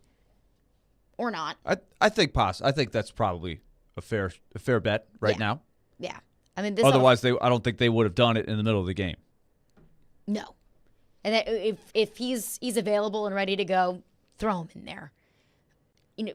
Salvage it as best It just illustrates the situation. I don't think Nick Petit-Frere is the savior. No. He's not going to suddenly make them way, way better. No. But he could be better than Dillard. I think that's what you're deciding. Man. And God forbid if you have another injury or two, and then who do you go to? Because then it's Dillard comes back in. You know what I mean? They're or Radens. Right. You don't feel good about any of those options. Right. This they thought might be a problem, and it is a problem. We are right back into your phones on this coming up next. Your thoughts, if Ryan Tannehill can't go, where do you go? Where does his team go from here? Where does the quarterback position go from here? We'll get into that coming up next. Caroline, Willy, D-Mase. We are brought to you by Zen Sports. Start earning cash rewards on your bets today. Gambling problem? Call 1-800-889-9789. Terms and conditions apply. Must be 21 or older and in Tennessee to bet. He knows Nashville sports. And you've got Mike Vrabel in what feels like sort of a back against the wall game. They're at their best. And he's not scared to tell it like it is. They need to go on the road and win a game. He is Outkick's Chad Withrow. 16 5-star players and 52 4-star players. Withrow joins Stillman and Company every Friday at 5. Brought to you by BetUS Sportsbook and Casino. They still have all of the talent. On 102.5 and 106.3 The Game and the Game Nashville app. Caroline Fenton here from my friends over at Black Tie Moving. And when you choose Black Tie Moving, you are going to get a highly awarded Inc. 500 company. I mean, Black Tie Moving, they roll out the red carpet for you on the day of your move. And take my word for it, because I moved with Black Tie Moving over the summer, and it was the easiest, most stress-free, most seamless moving experience I have ever had in my life. From the very beginning, when I talked with a local professional moving consultant, they gave me a free estimate, and they were totally transparent about the process of, this is how much this is going to cost, this is how much this is going to cost. There were no surprises once my bill came after my move. And then once my moving day came, the movers could not have been more accommodating and respectful of my things. So I truly cannot recommend Black Tie Moving enough. Visit blacktiemoving.com or call 615-437-8401. That is 615-437-8401. And be sure to mention the promo code GAME, GAME, to score 10% off of your next move. Then sit back and enjoy the best move of your life. Get Black Friday deals earlier than ever at Electronic Express. Get the gifts you want and save up to 40% throughout the entire store. Beat the crowds and save on hundreds of 4K TVs, appliances, computers, and more. Plus, get up to 36 months free financing on items like a Samsung 65-inch 4K TV, now only $549, or a stainless steel refrigerator, only $499. Black Friday deals are here at Electronic Express. We make it happen. Are you drowning in credit card debt? Want to get cash out of your home's equity? Loan Pronto can do it now in less than a week. Hey, Willy Donick here. That's right. Loan Pronto's Equity Express line of credit just got even faster. You can get $50,000, $100,000, even $200,000 in as little as 5 days. You don't even have to touch your primary mortgage. You can keep that 3% rate intact. Get just the money you need and pay off all those credit cards or get that home improvement project started. With this revolutionary program, you can access up to 90% of your home's value, and in most cases, there's no appraisal. Stop paying insane interest rates to the credit card companies and get tens or even hundreds of thousands of dollars in cash in as little as 5 days. Call Loan Pronto now for the even faster Equity Express line. 615-499-5780. That's 615-499-5780 or go to loanpronto.com. 615-499-5780. Equal Housing Lender, NMLS 166-1781, subject to lender approval. At EasyCater, we get it. Ordering food for work means you have to deal with this. Client meeting on Tuesday. Client wants Taco Tuesday. 19 people. Need vegan options. Our budget just got slashed. Meeting is now Monday. What about Mediterranean? Client still wants taco. Claire has a nut allergy. Gluten-free. Under budget. Is there vegan? We need vegetarian, vegan, kosher tacos for a client meeting? Just use EasyCater. Food for work delivered on time as ordered with a huge variety. 100,000 restaurants, one platform. Order 24/7 at EasyCater.com. It's time for the Fall Haul at Northern Tool and Equipment. Get your hands on tough tools at prices that are tough to ignore. Got plans? Cancel them. Trucks in the shop? Borrow someone else's. Don't like saving money? Right. So head to the Fall Haul at Northern Tool. Back up the truck for the season's biggest event and save on generators, power tools, trailers, and more. Shop in-store or at northerntool.com. We're made for this. Hey Nashville, I'm Gary Smith, head coach of Nashville SC. You're listening to Nashville's best sports talk, 102.5 The Game.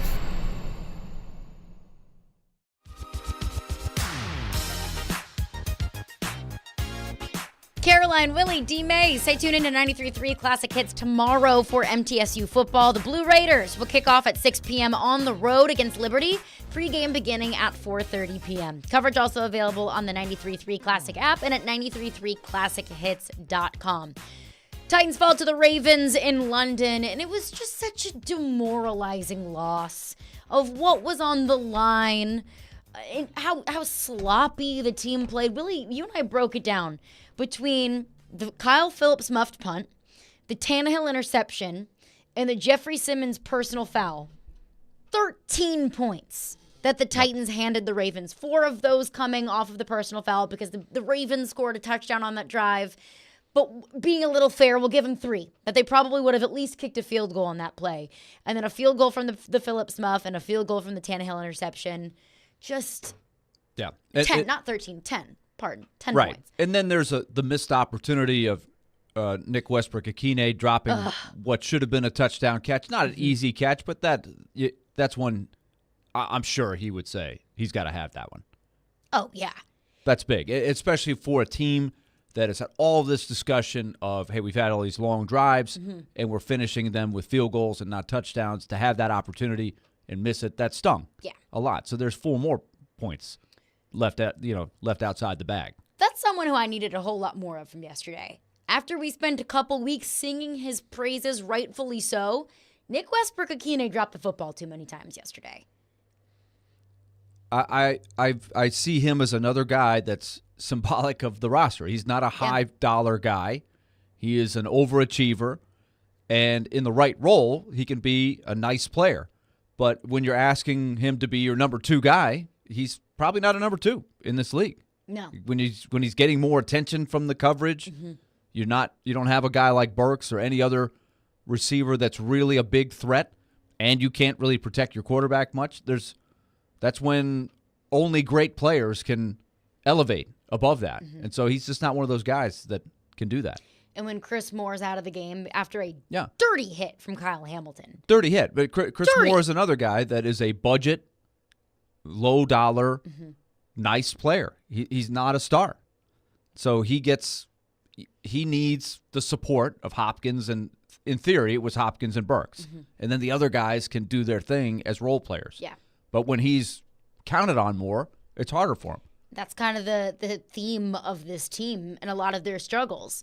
Yeah, this team's just not good enough. It's a middle-class roster with not a lot of high-end guys and not a lot of depth. You get what you pay for, and you want to go discount on the offensive line, discount in pass catchers, 2 problem areas for the Titans over the past couple of years. Well, that's what you get.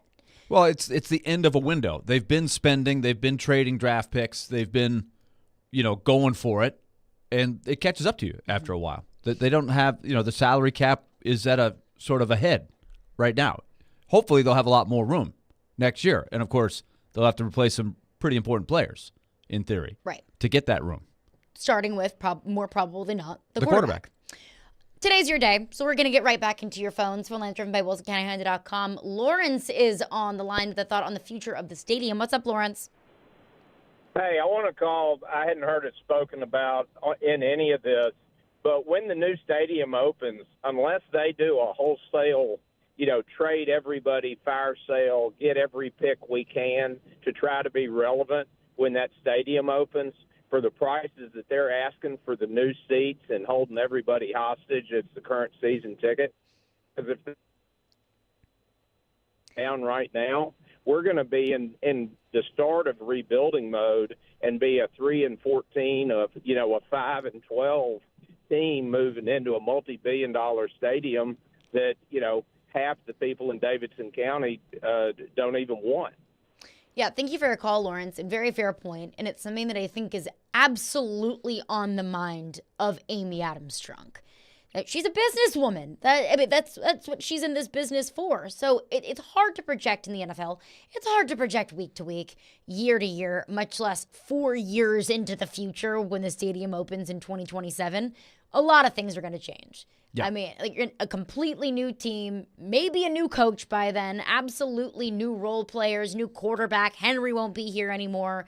Simmons is probably really the only household name and familiar face that'll be on this team come 2027. And maybe that's not even a guarantee. It may not be a guarantee. I like the chances, but your point is well taken, that by 2027, how many of the 53 will still be in the Titans uniform? You're going to have basically a new team. Over under 1.5? I don't know. I mean, I don't know if it's that low, but it's a low number. Yes. It's less than 10, probably. Odds would tell you, especially where they are, because there's going to have to be some rebuilding between now and then. It's a veteran roster that's trying to make a go of it, as we've said before. It's not all in, but it's certainly not a full rebuild, but they're in between. And maybe that changes as they move forward this year if they can't play any better. So it's a great question by Lawrence, because what's going to happen from the business, purely the business standpoint. Right. What's going to start happening over the next few years while you're making the decisions with the roster? You're asking people to start buying the PSLs, which is not an easy sell to start with, because there are a lot of people that said, I already paid a PSL. I paid a PSL for the first stadium. Why are you asking me to do this again? Aren't the PSLs, isn't that day and age over?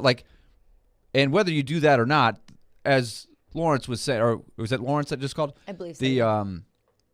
You're going to ask high dollar. So it won't be as easy to sell if the team isn't doing real well. And to the caller's point, you're selling those PSLs now. That's not something that gets sold on opening day of the 2027 season.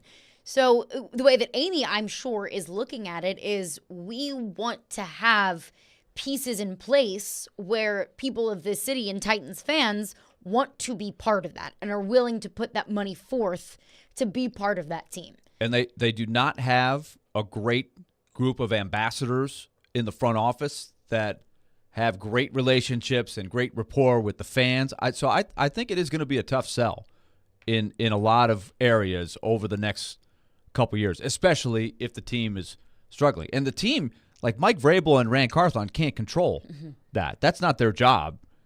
They have to just try to make the best decisions for how to build the team back into being a championship-level team. Right. So they can't allow all this other stuff to affect it, but it's going to be looming, right? That's going to be the tough part of it. And I know that that's probably the last thing that Mike Vrabel wants to hear about is we got to be better for the stadium. Yeah. But that's part of it. It's a business at the end of the day. I mean, it's not, NFL.gov. Weston is on the line with a thought on the Titans' future. What's up, Weston? Yeah, hey, guys. Just wanted to weigh in something here. Willie, you brought up a great point with how nobody really has that rapport with the fans right now. And going to my point here is what we need to think about is looking at these injuries and these soft tissue injuries that keep occurring. Fire somebody on the medical staff. Hire somebody that can actually scout players instead of scouting these guys in the third, fourth rounds that come in and can't even play a full season. I mean, you look at San Francisco where Rand Carthon came from, and they have guys that can stay on the field and stay healthy. Look at Ayuk. Look at all these guys that they drafted late. I mean, they can do it. It's just a matter of spending the money on your scouting personnel, your medical staff. I mean, I'm not really blaming Carthon. I'm not blaming Vrabel on this. I think it's more of a front office standpoint of it's time for some changes in that category. Thanks, guys. Thanks for your call, Weston. You can't put that on Rand Carthon. The two most injured teams in the NFL 2 years in a row. Rand Carthon wasn't here. The point about injuries. This season, I don't think that injuries are as much of a problem as they've been in the last 2 years. Of course, Ryan Tannehill just went down with an ankle injury, but that's not soft tissue. That's just a football injury. Those things happen. Traylon Burks with the scary injury in Minnesota that's probably never really fully healed and got re-aggravated. That's also a football injury. So the medical staff and the injuries I don't think are as pressing of an issue this season. I think overall the more pressing question is your players aren't good enough. And there's only two ways to get better players, and that is to draft, and that is to go out and get free agents. Mm-hmm. And so the draft is easily the best way. Free agency is costly, especially if you want to pay top dollar for the best free agents who oftentimes have played their best football. They've sort of aged out of their prime. That's the dilemma of spending, quote, big money in free agency. It's a Band-Aid a lot of times. So the core of the roster has to get stronger through the draft. And that's why the challenge for Rand Carthon is what it is, because they don't have a full arsenal of draft picks next year. So acquiring more picks is something that they've got to look at. Mm-hmm. Yeah, absolutely. Eric is on the line with a thought on the Titans. What's up, Eric? Hey, guys, you were talking about the injuries, and the main thing, guys, is I'm hoping we can get both Pierre Tart and Treylon Burks back on the field, because that would help the Titans so tremendously, guys.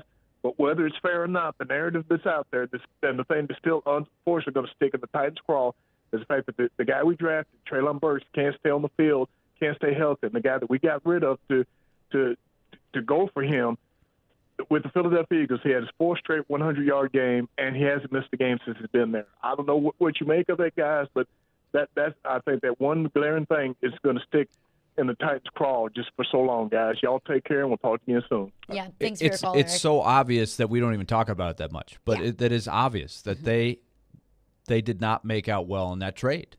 Even if Burks becomes a good player, it's hard for me to see him becoming anything close to what A.J. Brown is. Especially what A.J. Brown is doing with the Eagles. A.J. Brown is a game-changing player. Yeah.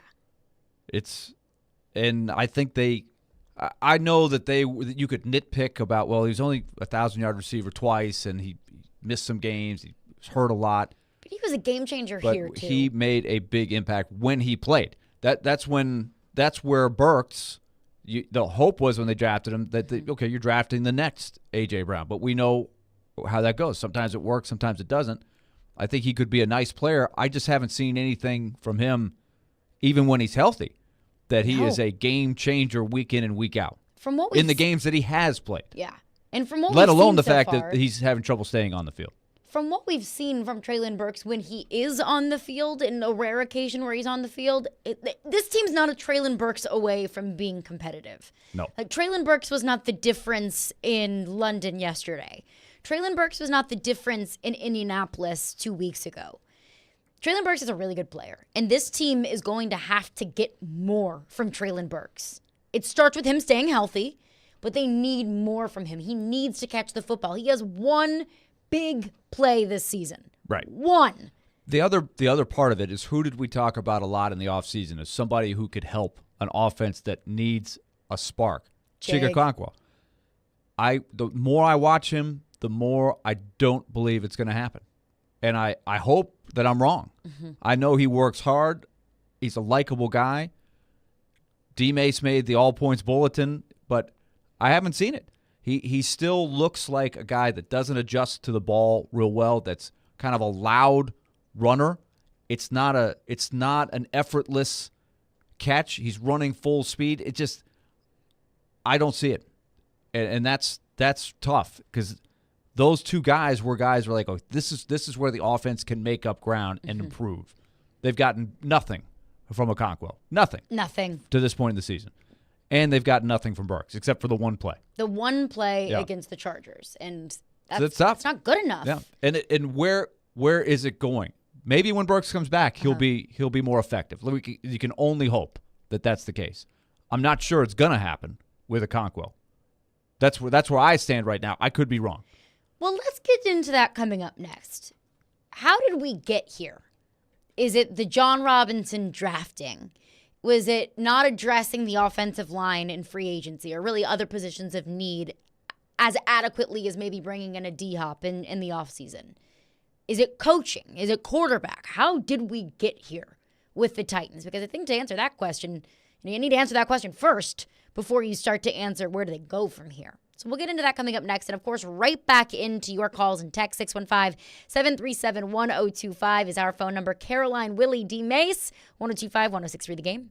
Every Wednesday at 8:30. go! Join Robbie and Rexroad for The Choice is Yours. 2 sports questions, 2 non-sports questions. They'll answer a couple of questions about life and sports. The Choice is Yours is built by Jarrett Companies. You have a choice. So when you have a need for site and utility work, fire protection, concrete and asphalt services, the choice is simple. It's Jarrett Companies. For more, visit JarrettCompaniesInc.com. The choice is yours. Wednesdays at 8:30 on 102.5 and 106.3 The Game and the Game Nashville app.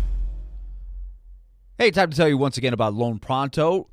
I've been telling you about the Dream Home Bridge Loan all fall, and that is a great way that you can tap into your home's equity so you can get the cash you need to make a clean offer on your dream home. If you're looking to buy a new home and you're wondering, how do I make this deal before my current home sells? Well, that's where the Dream Home Bridge Loan has helped a lot of people. But also, if you're just sitting around and saying, I need some cash. I'm sitting in a great home. I've got a lot of equity, but I need cash to do a project, home improvement project, pay some bills, pay down your debt, whatever it might be. That's another great way Loan Pronto is helping people. So give them a call because they can help you in all of these areas. Get cash from your home's equity in a short amount of time. That's the bottom line. 615-499-5780 or go to loanpronto.com. That's 615-499-5780 or loanpronto.com. Equal housing lender, NMLS 166-1781, subject to lender approval, NMLSconsumeraccess.org. At Mercedes-Benz of Music City, a healthy and productive culture takes a day-to-day discipline. Here's Sam Cavett, General Manager, with a few thoughts. Mercedes-Benz has its standard, and we have Dream Motor Group standards. They're definitely on the same level, but I feel like we challenge ourselves at least as much as Mercedes-Benz challenges us. It's a genuine motivation to take care of customers, and we see it in the customer reviews. Live the dream at Mercedes-Benz of Music City, mbofmc.com. Hey home buyers, TJ Anderson here with More Great Homes. Located just west of Nashville in the tranquil setting of Kingston Springs Ranchettes neighborhood, 1617 Wildlife Trail offers 3 bedrooms, 2 baths, a 2-car garage, and a 1-year builder warranty, all for under $450,000. Contact my team today at tjandersonhomes.com for more info. Want your home listing to be seen and heard by home buyers? Google TJ Anderson Homes and see why we are referred by clients so often. TJ Anderson Homes at Benchmark Realty, office number 615-432-2919. Hey, are you seeking relief? Maybe you just want to enhance your day or night. Did you know there are legal THC products available right here in Tennessee? Yeah, really. You can have legal THC products shipped directly to the comfort of your home. Yes, comfort in cannabis is only a website away. Visit greentreescompany.com. That's Green Trees with a Z, and change your life today. Your chance to get that rare, hard-to-find luxury pre-owned Rolex timepiece is happening at Genesis Diamonds. Friday and Saturday, October 20th and 21st, Genesis is hosting an epic pre-owned luxury Rolex event featuring a stunning new selection of these hard-to-find watches. Hulks, Submariners, Daytonas, Pepsis, Batmans, all the hottest models that people wait years for. For this event, you can choose from 5 years financing or get a free pair of 2-carat lab-grown diamond earrings valued at $5,000. Imagine a luxury pre-owned ladies Rolex Datejust for just $199 a month, or a Sea Dweller or Submariner for just $299 a month. No waiting list, no games, just the watch you want at the great Genesis value price you deserve. Also for this event, our pre-owned Rolex buyers will be offering top dollar for your Rolex, so you can buy, sell, or trade. Come see the largest selection of luxury pre-owned Rolex watches in the state. Get the timepiece of your dreams and take advantage of our special financing. Friday and Saturday, October 20th and 21st only, and only at Genesis Diamonds, your home for luxury pre-owned Rolexes. Green Hills and Cool Springs. On approved credit while supplies last. See store for details. If it's important to Nashville, I'll put it out right now. It's important to Jared Stillman. Like, that's it. He's not afraid to ask the tough questions. Something is going on, and the question is, what does it mean? Or give the strong opinion. And just needed the bozo offensive coordinator to stop ruining the quarterback. Stillman and Company. Weekdays at 2 on 102.5 and 106.3 The Game and the Game Nashville app. This is Caroline, Willy, and D-Mase on 102.5 and 106.3 The Game and the Game Nashville app. You're talking about correcting things. It's not dissimilar to things you've been saying. Mm-hmm. Frustrated with the repetition? Frustrated with losing. Some things unable to be corrected? Probably. What you have? Maybe. We'll see. But not going to stop trying. Not going to stop trying to prepare them and teach them and fundamentals and execution. There'll be some good plays in there, and there'll be certainly the ones in there that we have to eliminate that are getting us beat. Okay, right there from Vrabel. What do we make of when Paul Kaharski asks him, are some of these problems fixable? Maybe. I don't love to hear that from the head coach. Don't love to hear that, but also I would probably agree. He said, I'm not going to stop trying. I think it sounds to me like it's the reality check a little bit of, look, there's only so much you could do with they're not a powerful roster. Whose roster would you rather have yesterday, the Ravens or the Titans? Oh, Ravens. I mean, I would take. And would you? They have been an underdog in all but one game. I think they were favored to beat the Colts. They're favored to beat the Colts. So they played 6 games. They've been a favorite in one game. That ought to tell you about where their roster is, right? Yes. It's a mediocre roster. They haven't been a 7-point underdog, but they've been an underdog, even at home. And I feel like such a doofus in the summertime when everyone was saying the Titans were like the 23rd, 24th, 25th best team in the league. And I thought there's just no way. Ryan Tannehill's not elite. He's not great, but he's not that bad. I mean, I would take Tannehill over at the quarterbacks in the league. And I thought, well, with Henry, then you add DeAndre Hopkins, and this defensive front should be elite. That defensive front is not elite. I wanted to believe you were right about the power rankings. Yeah. That the power rankings were wrong. Everybody wants to feel like that. But I was the one saying, we have to not ignore this, right? And could you make the argument they were a little bit better? Yeah, in a put their best foot forward, they can be a good team. But it is telling about just the overall weaponry you have bringing into every game. Like, take what happened on Saturday. When Vanderbilt gets on the field and Georgia gets on the field, you're talking about 2 different levels of talent. Vanderbilt played their guts out and was somewhat competitive against the number 1 team that probably came in not overly fired up about playing Vanderbilt. We should walk through the park and beat these guys. That's a factor. But Vanderbilt fought hard, but there's a talent gap right now. That gap is always smaller in the NFL, but we can't ignore the gap. I'm saying that I sound like Deion Sanders. Every commercial I hear him talking about the gap, right? The insurance with the donkey or the bull junk gap. All that stuff. Bull junkie, yeah. But you see what I'm saying. Mike Vrabel he's frustrated because he's trying to get the most out of these guys. He's ticked off that they're not maxing out what they have. And that's all you can control as a coach. Let's max out what we do have. And I think that's where he's ticked off. But also when you're saying some of these things aren't correctable, they probably aren't. The offensive line is not going to turn into the Hogs. I always use that example. I'm just thinking of great offensive lines. They're not going to be a great offensive line. They have to maximize what they have and make it passable. And they haven't really done that. No. And that's the frustrating thing. It's not as good as they hoped it would be. They hoped it would be better. They hoped it would be better. But it's going to be a problem. Yes, 100%. It's going to continue to be a problem this year until they can address it in the offseason with draft and all that stuff. And I think maybe the more disappointing thing for me is we have seen so many times this team overachieve based off of what maybe a lot of people would evaluate the roster is. They've overachieved. 2021, I think, is the poster child for that. But who did you have? You had a Derrick Henry in his prime still.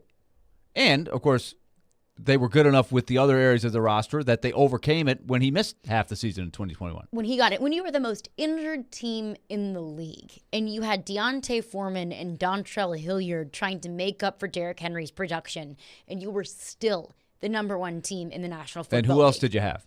You also had A.J. Brown. Exactly. And that's the frustrating thing is I felt that team overachieved. You had more guys, though, that could elevate the weak points. When they were healthy.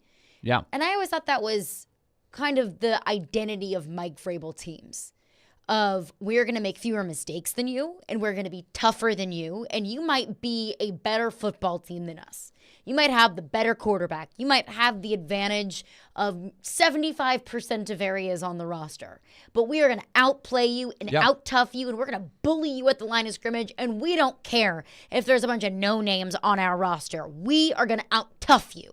I think I they haven't had seen that identity this season. Agreed. That team was more talented, I think, but also they did the little things really well, and they were grittier, and they were winning the close games. They were not overwhelming most teams, right? That was the stat that a lot of people were looking at. Wow, they're winning a lot of close games.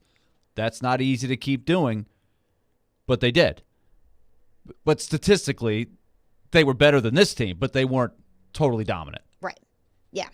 Let's get back in some of your phones, 615-737-1025. Again, TD Tron Davenport will join us in just about 10 minutes. One texter texts in says, it's the quarterback. That's the biggest problem. Tannehill is trash. Look, Tannehill was not good yesterday. We were talking at the break, Willie. There were 3 explosive plays offensively. The Derrick Henry run out of Wildcat, and then Derrick Henry's touchdown. And you could argue that the Derrick Henry 63-yard run out of the Wildcat shouldn't have happened because the roughing the passer flare 2 before that was a bad call. That was a bad call. They'll take it. But that was a great run by Henry. No question about it. And that you see what an impact of that kind of play has, right? Those plays are so valuable. So it was that. And then the touchdown run. And then Tajay Spears' run. Which was a great run, too. Great run. And then the Tajay Spears run in the fourth quarter, which you pointed out was the first third down conversion of the game. It's a 2-minute warning. Fourth. 2-minute warning. Oh, my goodness. So you had three explosive plays offensively coming from your running backs in the entire game.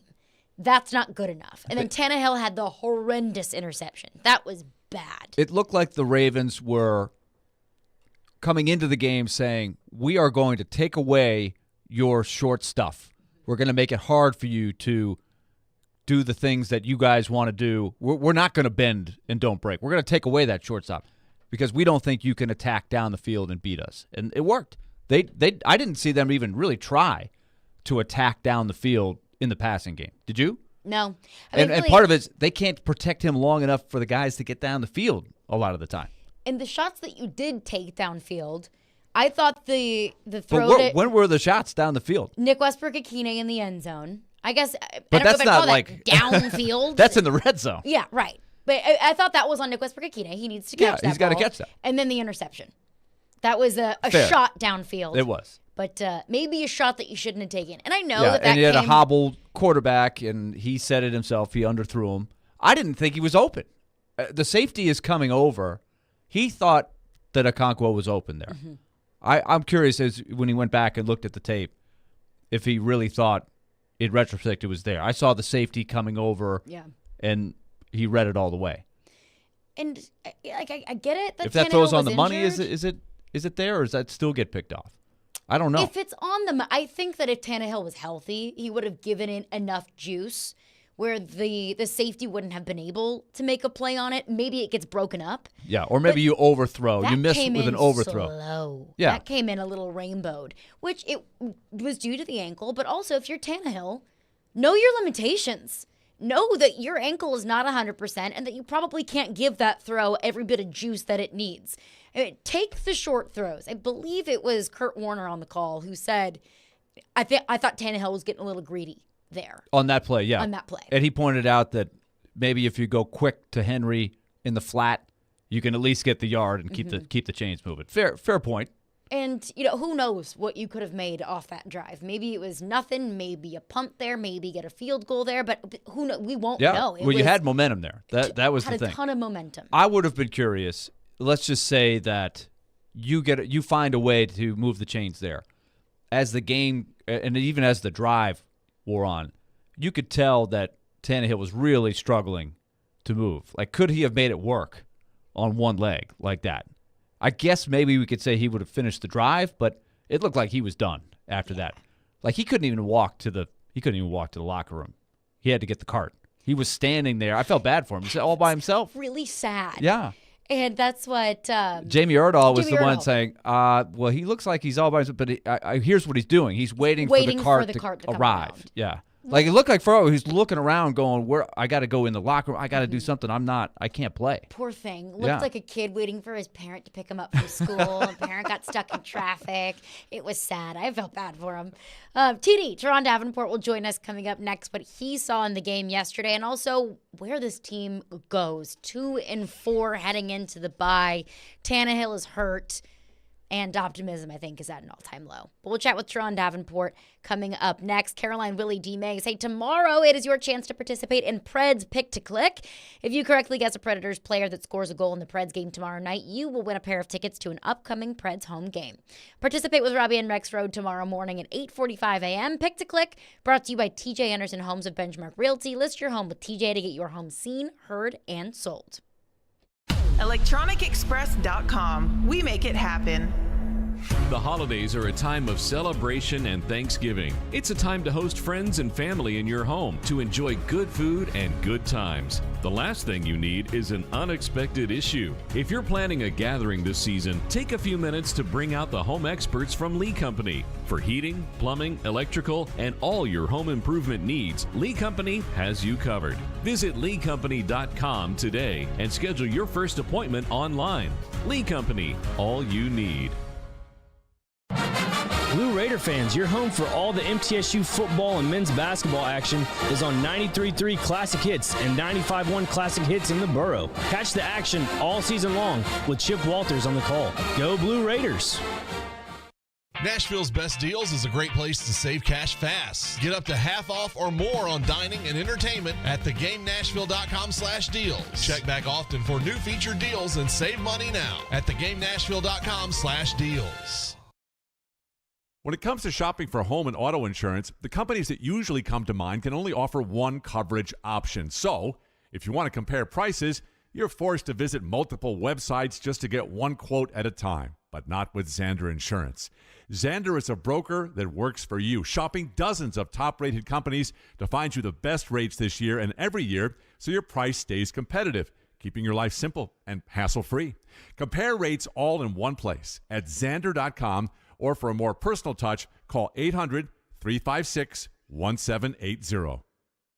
Exergen thermometers are proven to be more accurate than non-contact thermometers. With children back at school, keeping them healthy is important. Clinical studies have proven that non-contact thermometers are inaccurate and can miss fevers. Accuracy matters. That's why the Exergen thermometer is trusted and used by medical professionals. Exergen thermometers are available at Walgreens and other participating retailers. Choose a trusted and accurate thermometer for personal use. Learn more about why accuracy matters at Exergen.com. Now, your Game Center update. This is Nick Frazier. Sunday, the Tennessee Titans lost to the Baltimore Ravens 24-16. According to Pro Football Focus, with the Titans' loss on Sunday, the Two-Tone Blue have a 27% chance of making the playoffs. After the game, Titans linebacker Azeez Al-Shaair spoke to the media in the locker room on turning the season around and having plenty of football to play. It's 17 game seasons. We played 6 of them so far. There's 11 games left. So, and then you take it 1 week at a time, 1 game at a time.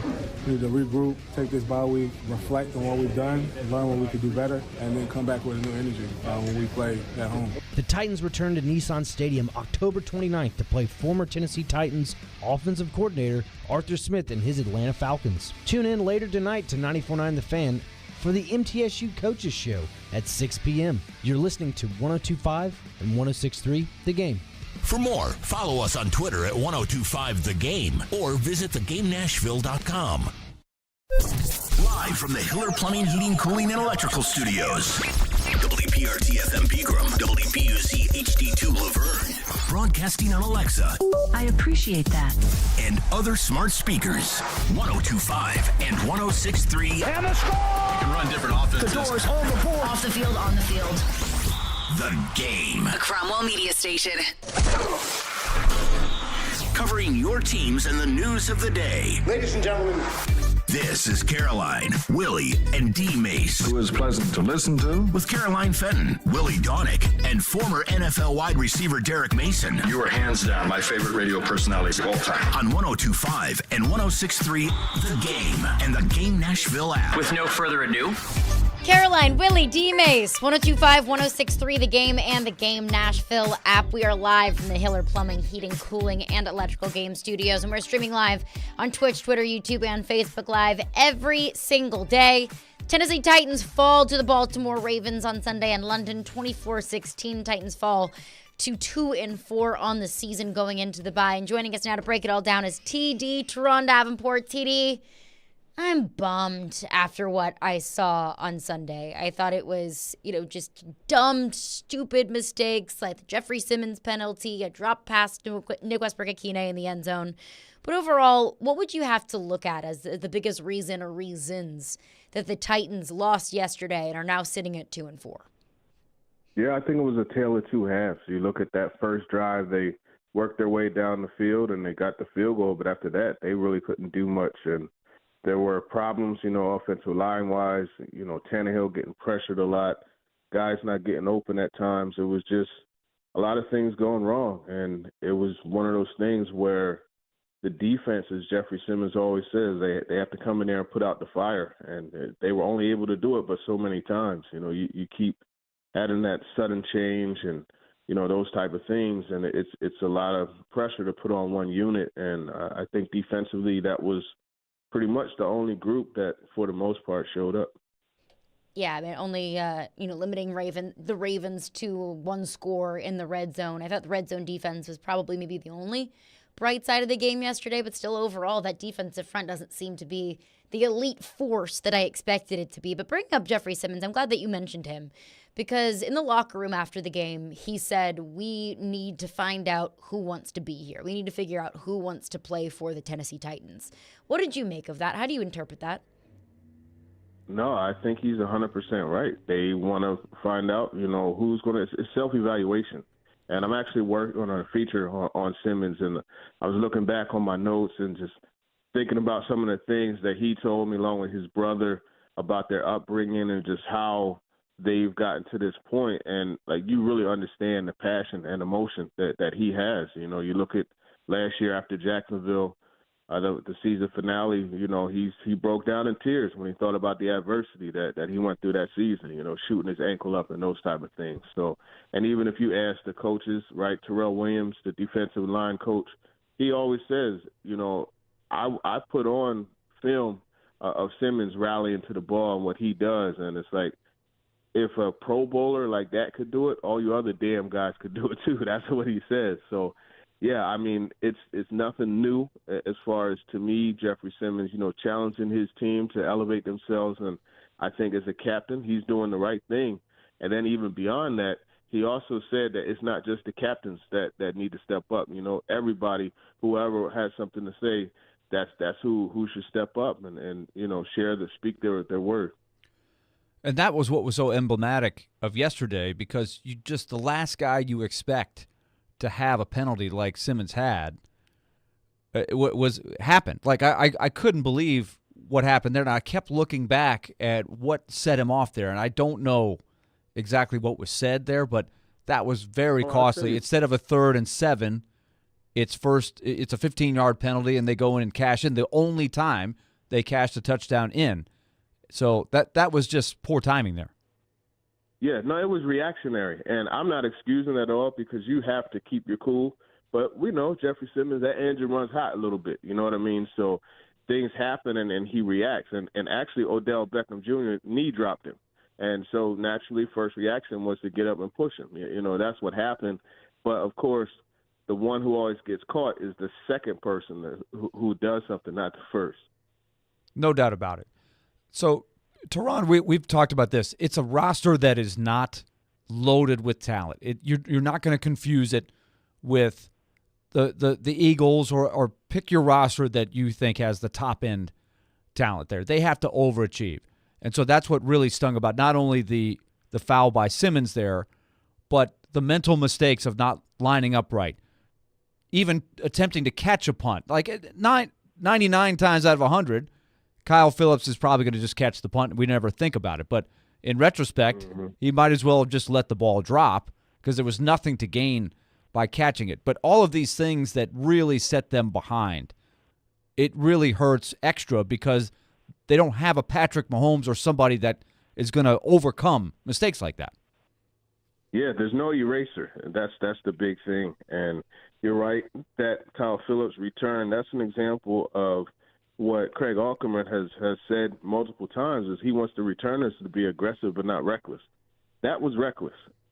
Let the ball just bounce out of bounds or into the end zone rather, and, go into halftime, not down by 3 more points. I think that was the major thing, and you can't do that. And some of these mental errors, like they can't afford for this team to win, right? Everything has to go right, everything, because of how tightly sealed their method of winning is. That's the only way it's going to happen. Like, you can't have ground for multiple turnovers. You have to, get maximum performance from multiple guys on offense. Like, it's not one of those situations as much as it used to be in 2019 where it was like, hey, in 2020, just get the ball to Derrick Henry. He's going to do everything and mask it all. Teron, how would you evaluate the small window that we saw Malik Willis get thrown into? Because albeit it's not an ideal time. They're having trouble protecting the quarterback, which is why Tannehill gets injured to start with. Mm-hmm. And they're in a situation they're down 2 scores and you really can't run the ball. So all that factored in. What did you see from Malik? Yeah, I mean, he does need to get rid of the football. There are opportunities to do that. I think for him, don't press as much, too. It seemed like he was just really pressing to make a play. Case in point, where he almost broke through that tackle at the goal line and almost was able to punch it in.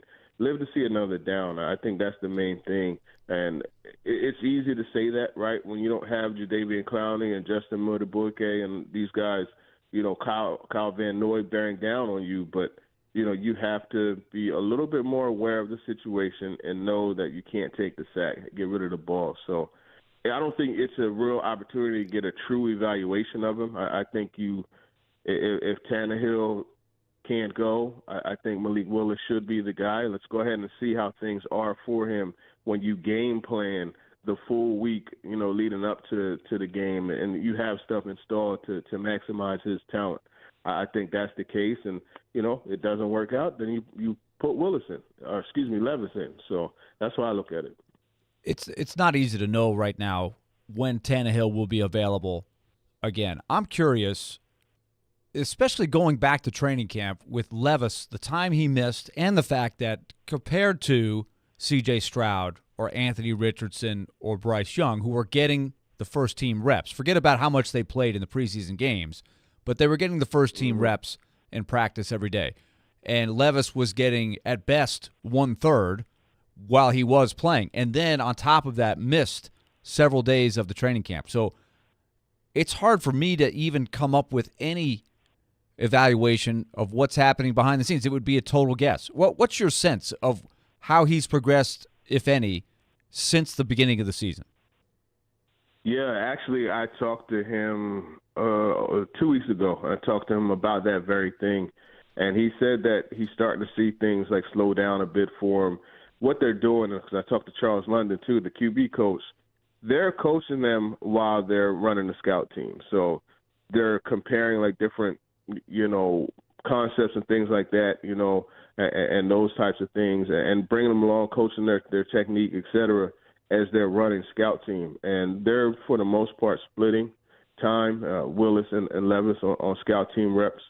So that's kind of how that's coming along. He, from what I gathered, he's doing a lot better in the classroom, too, asking questions and just being patient. So I think there is somewhat of a development there, but, nothing is going to prepare you like actually being in the game and playing the game. So who knows? Maybe he could come in and that'll be an opportunity for him to show some of the things he did back in Kentucky. TD, Teron Davenport is with us. TD, the Titans are going to have to be faced with some difficult decisions here in the next couple of weeks, and then Atlanta, and then the trade deadline. When you look at this team from a 360-foot view, 2-4 at the 6 games of the season, how many of these problems do you think are personnel related, and how many are coaching related? I think a lot of it is I think it's more personnel related than anything, to be honest with you. And the offensive line, I mean, look, Matabuike got the sack on Dillard. That was the play that Tannehill got hurt. And they switched it up the next series. Nicholas Petit-Frere was there at left tackle. So let's see how that works out. But I think you look personnel-wise, they just have to get more time for the quarterback and open up better lanes for the running backs. I mean, there are some times where you do have some big-time plays, but I think, defensively, guys got to, Arden Key, he had a really good start to the year, and he's getting some pressures and things like that. But, they need those guys up front to drive that defense the way it was projected for them to do. So I think it's a personnel situation. I don't think, the scheme outside of you got the ball at the 1 yard line and you don't run Derrick Henry or even have him on the field. That to me is a coaching issue. That's bad coaching, but I think, you look at some of the other situations, it's more personnel. TD is with us. Diana Rossini wrote in The Athletic a list of teams that could be active at the trade deadline, and the Titans were mentioned in that list. Do you expect the Titans to be active at the trade deadline? How much of these next 2 weeks will, decide that for them? And do you think anyone would be off limits? I mean, Jeffrey Simmons, he's off limits. I don't think much else. Many of the other players aren't off limits. But there's no telling. I mean, that's one of those things where you believe it when you see it. I mean, there's all types of grumblings and things like that. And we know what Rand Carthon said before, right? If you're not being nosy, you're not doing your job. So I would imagine that there's talks. They're checking to see, what's what. But I don't think that there's going to be much action, to be honest with you. This is a team that they still feel they're in the race. And, I mean, frankly, they are still in the race. It doesn't look good right now, but you look at how many players have said, we were 2-4 in 2019 and went to the AFC Championship game. That's the mindset. Like, they have a never quit mentality. So I don't think it's likely that they go in the towel and deal some players, Kevin Byard, Henry, et cetera. Teron, despite that, I agree with you. In that locker room, that's the attitude you should have. I just sit here and think about I don't think I had that thought in 2019 or whatever year that was, that they were 2-4, that they had that big of a mountain to climb. I felt like, and they were at a different stage of salary cap and the window and everything than they are now, where they know, regardless of how well they did this year, they have major decisions to make at the end of the season. So let's just say Rand Carthon is being nosy, just laying the groundwork of what's out there. Who do you think would have trade value? Let's take Byard and Henry and Tannehill aside. Obviously, Tannehill's injury probably takes him off the board for the most part. I don't know what you could get for Henry, but other guys that if you're a GM, you might be calling Rand Carthon and say, I like this guy. Who would be on that list in your mind? I think DeAndre Hopkins comes up right away. I think, Arden Key, Danico Autry, those guys come up because you can always use pass rushers. So those are options. I don't think they would trade Amani Hooker, but, I mean, I would imagine he would have some value. Those are pretty much the main guys that come to mind for me right away. Just something to keep your eye on. You have a better feel because I think sometimes we get caught up in the star players, and it's not always those guys that end up being the trade piece. Like Desmond King a couple years ago, that's the type of player, could be helpful. Desmond King came in and really helped the Titans a couple years ago. They traded a draft pick for him. And this team is short some draft picks over the next couple years.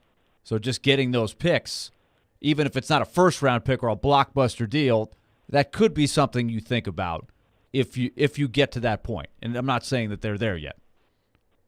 Yeah, that could definitely be something. And then, once the draft comes around, there's always that opportunity to trade back. So that's something that you could see them do. I think it's 6 picks they have this year in this upcoming draft. So yeah, they definitely could use more.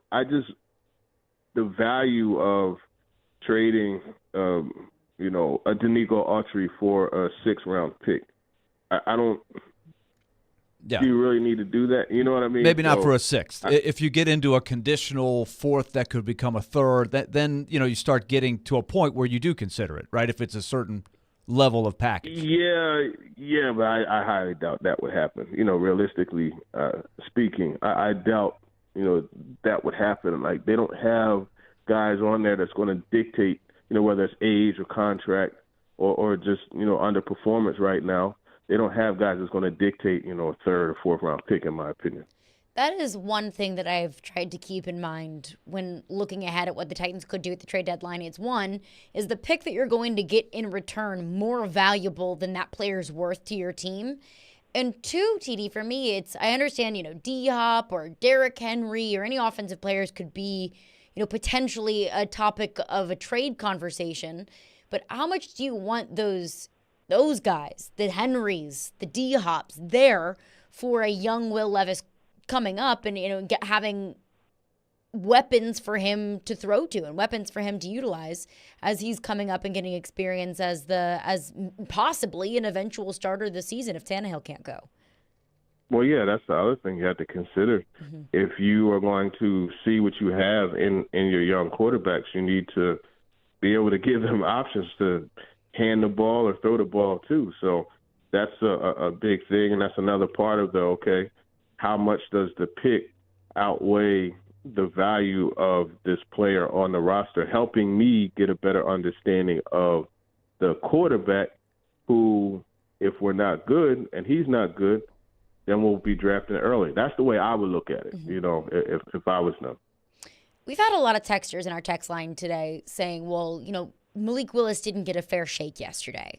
Coming in down 2 scores with an offensive line that's been struggling blocking all season long. Where are you at with your evaluation of Malik Willis and where his ceiling is? I still just need things to speed up for him. Mm-hmm. That's the one thing. Everything has to speed up. He has to be a little more aware and know, not to take a sack, get rid of the football, etc. And that's just that clock that has to speed up. But there's still so much to him as far as like dynamic playmaking possibilities, and he has the mobility, he has the arm to push it down the field. Just need to see more. And I mean, you saw spurts during the preseason, but it just wasn't enough to really be like, okay, you know what, he should get the keys to the car.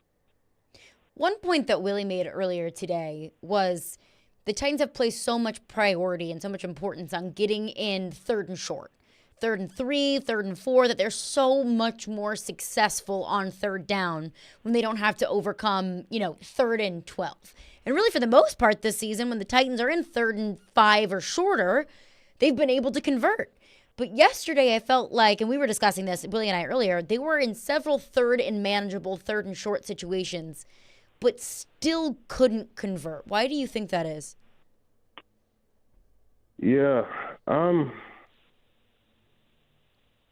The main thing is I would have to put it on the penalties, Yeah. Because you look how they had the 1st down, right? Derrick Henry, Wildcat, big game. Up to that, he hadn't really, been able to do much, but that was a big game. But then it got negated by that penalty. And so, I mean, it's a variety of things that they continue to mess up on. Uncover, covering up the tight end, false start, or all of these things, and they're so avoidable. And I'm not sure exactly why that is, but the penalties they not only come often, but they're always at just such untimely times. 3rd and 26, so pass interference. You know what I mean? And that's the big thing. That's the problem. Offensive and defensive penalties, always. It's a 3rd and 16 against the Browns. You get a DPI, hand them a 1st down. Just the most inopportune timing. But last one from me, TD. Titans heading into a bye week this week. What do you think is the most important thing or the biggest priority for the Titans over these next couple of weeks? Yeah, I think it's just reset, right? You got, 2-4 is the record. Don't feel like the season's over, just reset and come back Monday or whatever day it is, Tuesday or whatever it is, ready to go. I think that's the main thing. But it's real important for them to reset, because just how things are going right now, it seems like it'll quickly get to, oh, here we go again. And I think if they could just recalibrate their mindset, so to speak, I think they will be fine. Tron, as we let you go, you have a better pulse of the locker room than anybody, in my opinion. And that comment by Jeffrey Simmons, maybe can be taken out of context. We got to find out who wants to be here, et cetera. But just in your opinion, do you think this locker room is tight and will be okay? Is all the other problems we know that they have, but what about the locker room sticking together?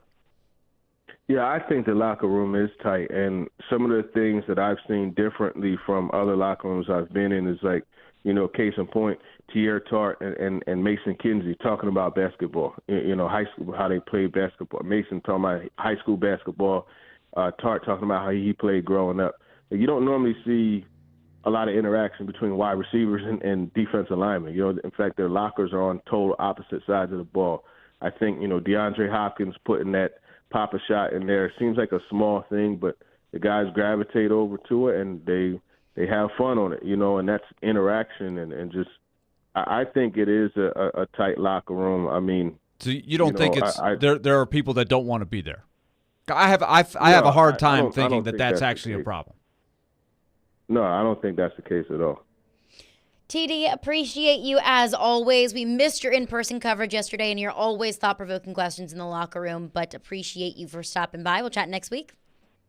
No problem. Take it easy. Awesome. Thanks, TD. We'll react to what TD had to say there and that question, Willy, of the locker room. TD doesn't think that there's division there. So we'll discuss that and your calls and texts as well, 615-737-1025. Caroline, Willy, D-Mase were brought to you by Zen Sports. Start earning cash rewards on your bets today. Gambling problem? Call 1-800-889-9789. Terms and conditions apply. Must be 21 or older and in Tennessee to bet. We are Nashville's best sports talk, live and local from 6 a.m. to 6 p.m. When you want the national Hey. I got this. I'll take it from here. Okay, go ahead. Dying to hear this.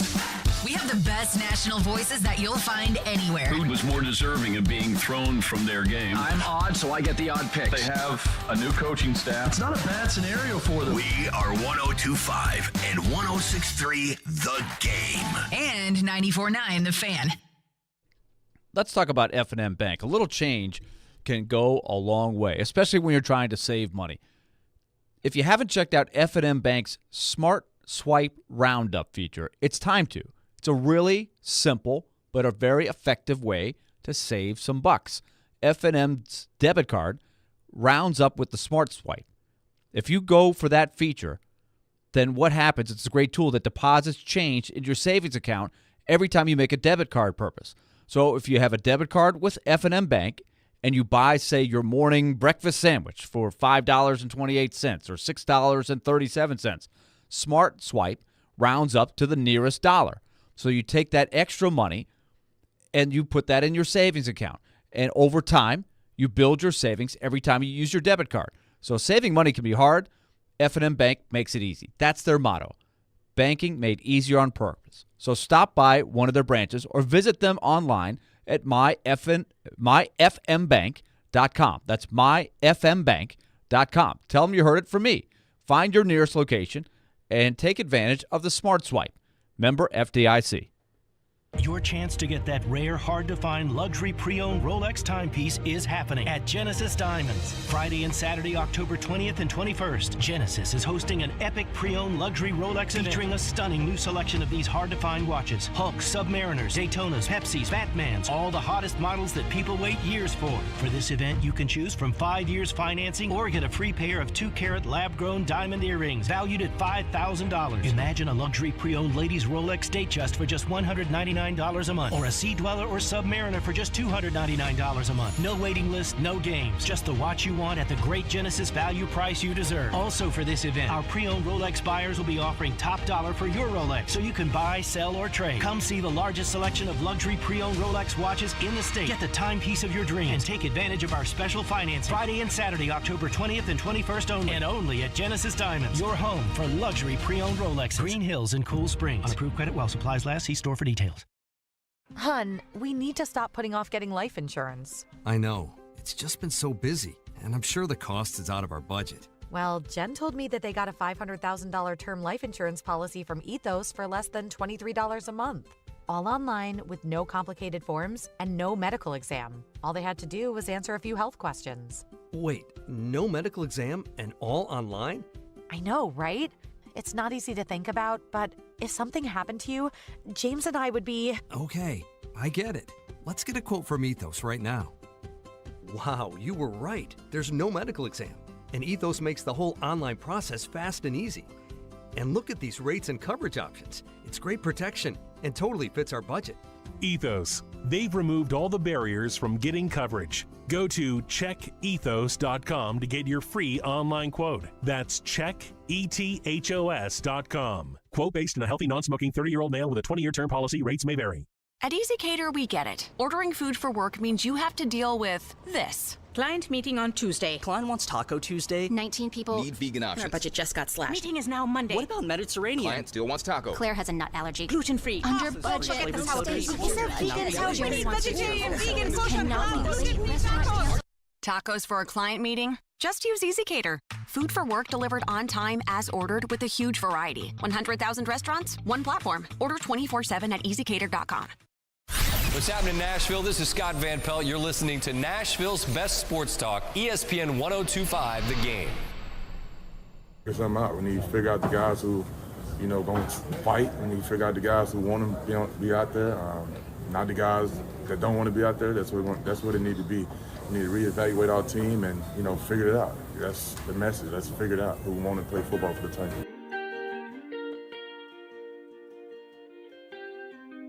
Caroline, Willy, D-Mase, 102.5, 106.3, The Game and the Game Nashville app.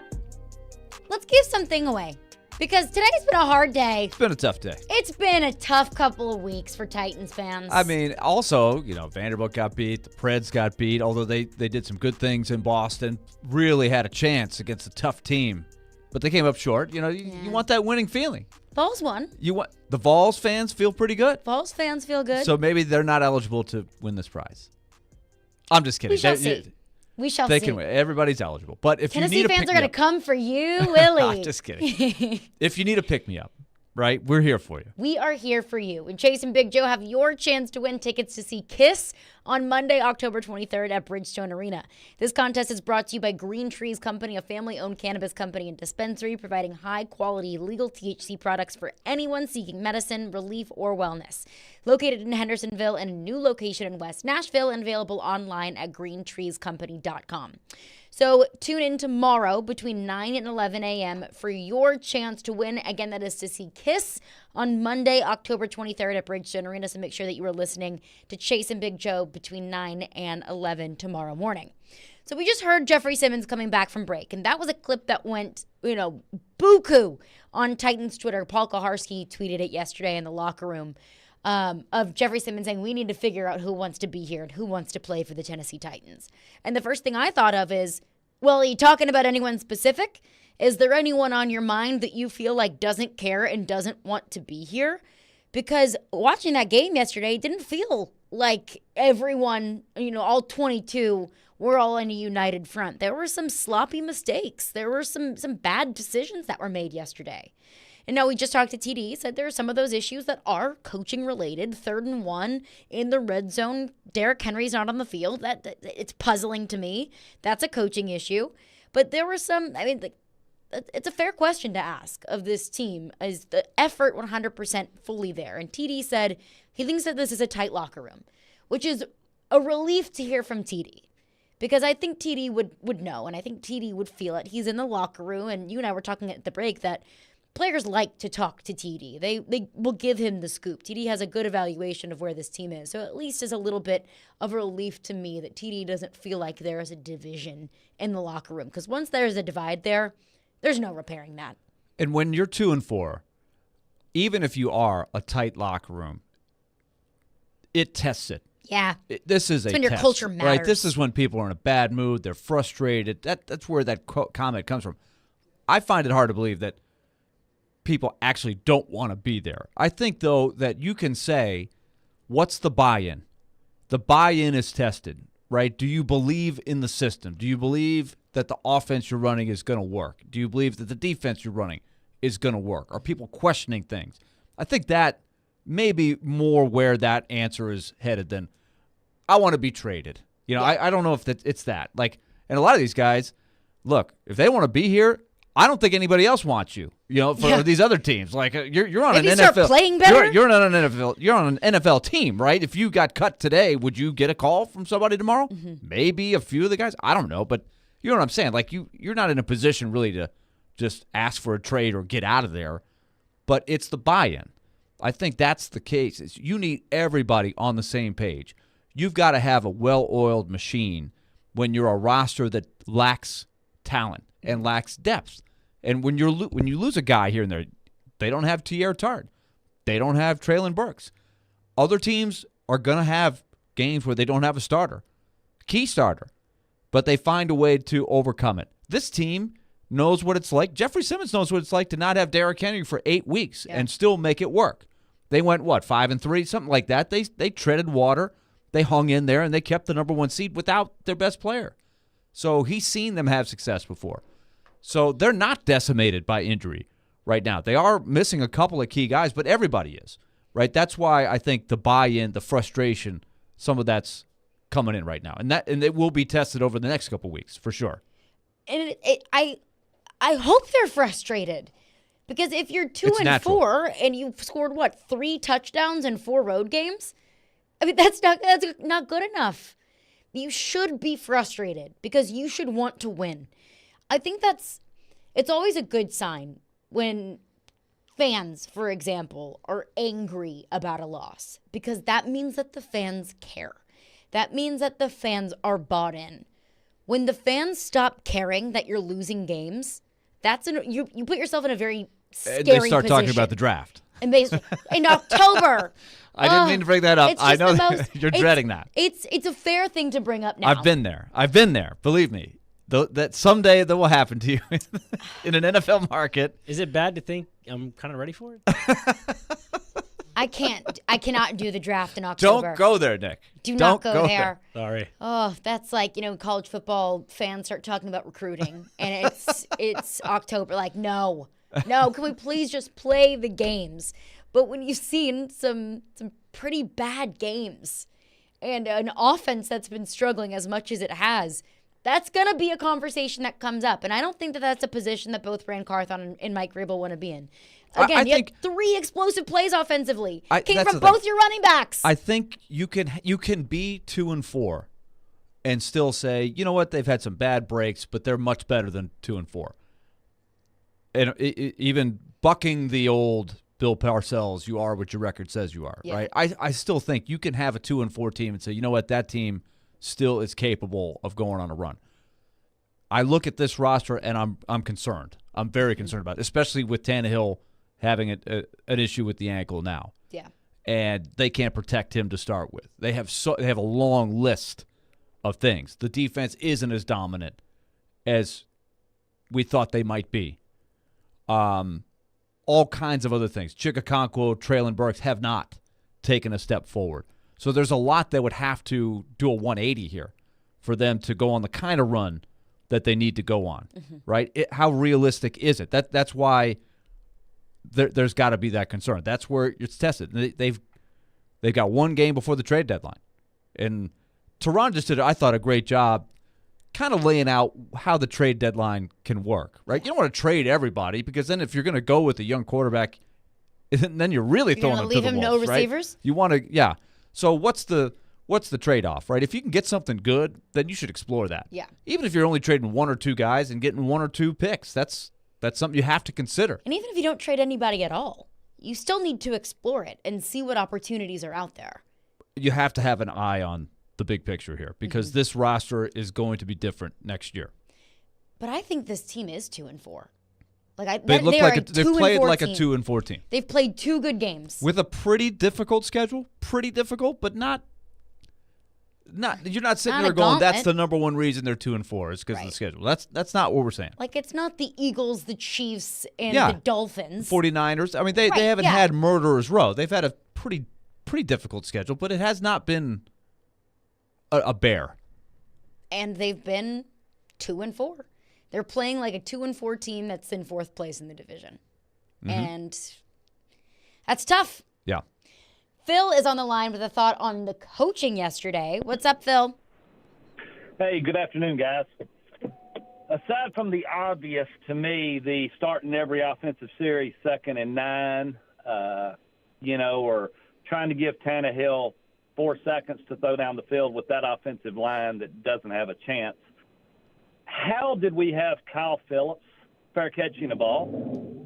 That's the golden question. To me, that's the biggest coaching blunder I've seen in years in the NFL. It just made no sense whatsoever. Just wanted to hear what you thought. It made no sense. Thank you for your call, Phil. Very good point that you brought up. It made no sense. Did you hear Mike Vrabel's explanation after the game? He admitted that what should happen is he lets that ball go. And he said, I haven't had a chance to talk to the special teams coach, to Kyle. Ackerman.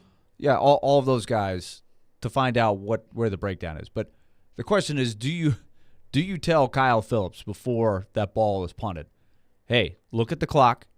You do not have to catch this ball. Get out of the way. If there's any, and that's what I wonder, right? That's to me what should happen. If you're assuming that he knows, then you probably should not assume. He's still a young player. He's had some issues in the past catching punts. Yeah. So here's one where you say, hey, Kyle, you don't have to catch this punt. So that should have happened. That should have happened. We have nothing to gain by catching this punt. But instead, he's got 2 gunners that are breathing down his neck. They are as close to him as possible. Remember that game? Like, let's see how close we can get to it without breaking the force field, right? They were doing that, right? They can't touch him. You're not allowed to touch him. There used to be a rule in football. I can't remember if it was in the NFL or just college. Remember the old halo rule? You had to give him a couple yards.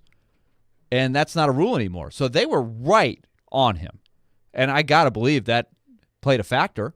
It's like even more reason to just It's like when we're playing Nerf hoop. Saran brought up the Nerf hoop, right? If we're playing Nerf hoop in our house and I'm shooting and you stand as close to me as possible, that's how you heckle people, right? Like miniature golf, you goof off, you heckle somebody. You stand right next to them and you don't say anything. You're just like, don't miss it. Don't miss it. Something like that. That's what the equivalent is going on. And that had to play games with Kyle Phillips. But that's where, if you're doing the right thing, you say, I don't have to catch this ball. Just let it go. I can't trust That's Kyle Phillips to return. I can't. No more. That it is, fool me once, shame on you. Fool me twice, shame on me. That this is now a habit with Kyle Phillips. That he cannot catch punts. And he can't catch the punt, combined with the fact that it was just beyond me what was going through his head, even trying to field that punt. Because the best case scenario is you catch it and you have a good run. You kneel on it. You kneel, right, as the clock expires. Yeah. What were you trying to gain from that? I don't know if it was the coaches didn't say anything to him or if it was Kyle Phillips trying to make a play and trying to play hero to kind of avenge all of the punt issues last season. I don't know what it was. But I tweeted this yesterday, and I stand by it. No more Kyle Phillips returns. None. I'm done. You've already shown me what you are. You've already made too many mistakes. Done. I don't know who they had dressed that was the backup. You got to have one, right? Mm-hmm. So, but you could Rich Eisen and Kurt Warner immediately on the next punt when he was returning. We're like, there was a little surprise. Kyle Phillips is back there. It's like, oh, they kept him in there. Yeah, bring Mason Kinsey back. There's no question. In the past, there are many players that once that happens, that's it. Yeah. I remember the game a couple years ago in the rain, beginning of the season in Jacksonville. Dory Jackson had a nightmare. He gaffed a couple, and he never returned punts again. And he's a good punt returner now.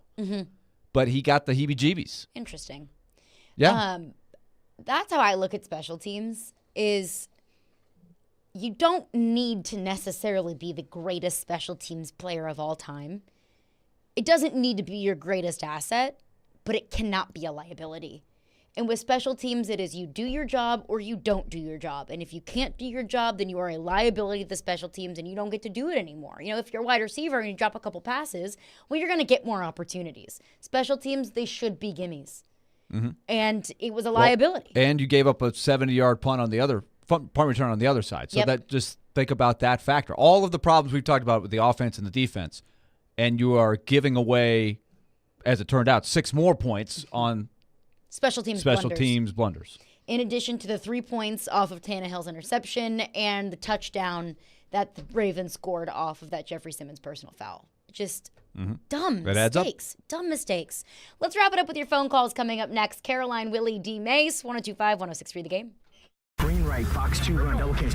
He takes you inside the huddle through the eyes of a quarterback. Wide 85, take! Catch ESPN NFL analyst Tim Hasselbeck every Tuesday at noon as he breaks down the big stories in the NFL. Buffalo, maybe Miami. And with the Tennessee Titans. The Titans might be like, we're interested in a 1-year, $1 million contract. Tim Hasselbeck is on Caroline, Willy, and D-Mase on 1025 and 1063 The Game and the Game Nashville app.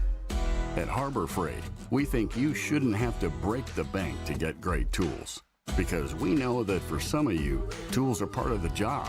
And for others, they're just the beginning of making, fixing, restoring, and building. That's why we make high-quality tools that are priced affordably. Because we love being the start of all your working, making, fixing, restoring, and building. Whatever you do it for less at Harbor Freight. You know that feeling you get when your team goes big? You can get that same feeling on Zen Sports, where you score with cash rewards every bet you make. Earn cash rewards on your betting volume each month, and even more cash during your 15-day welcome bonus period. So say goodbye to deposit bonuses that turn into deposit nightmares, and say hello to a better sportsbook experience and real cashback rewards. Zen Sports. Betting just got better. Gambling problem? Call 1-800-889-9789. Terms and conditions apply. Must be 21 and up and in Tennessee to bet. The Nashville Area Chamber of Commerce invites you to join us for a sneak peek at the latest artificial intelligence and machine learning advancements at Annual Celebration 2023. Collaboration in the Age of AI, presented by PNC Bank and Tanger Outlets at Renaissance Hotel, Nashville from 7:30 to 9:30 a.m. Tuesday, October 24th. Network, participate in interactive demonstrations, and hear thought-provoking discussion about the future of work in the Nashville region with speakers like Sam Davidson, Dr. Robbie Melton, Brad Smith, and more. Don't miss this event. Get tickets now at celebrate.nashvillechamber.com. Actor Portrayal, based on a real patient experience. I'm Mike. I'm a husband, proud father of 2, work my butt off 6 days a week, some nights too. When my family or my company needs me to make it happen, I make it happen. But a few months ago, I started having trouble making it happen, in the bedroom. I tried some pills online, but they didn't work. Honestly, I thought about throwing in the towel on my sex life, but I'm not that old. I still want to enjoy intimacy with my wife. Like that poet said, I don't want to just go gently into that good night. So I went to the Tennessee Men's Clinic in Franklin, got some lab work done, was prescribed some meds, and wow, it made it happen. I can't say enough about them. Their providers took care of me, followed up, and made sure I had a treatment plan that actually works. It's awesome. If I were you, and you're like me, I'd give them a call today, 615-208-9090, or go to TennesseeMen'sClinic.com. If you're like most guys, they'll make it happen for you too. Visit our website to learn more, including side effects, treatments extra. Results vary.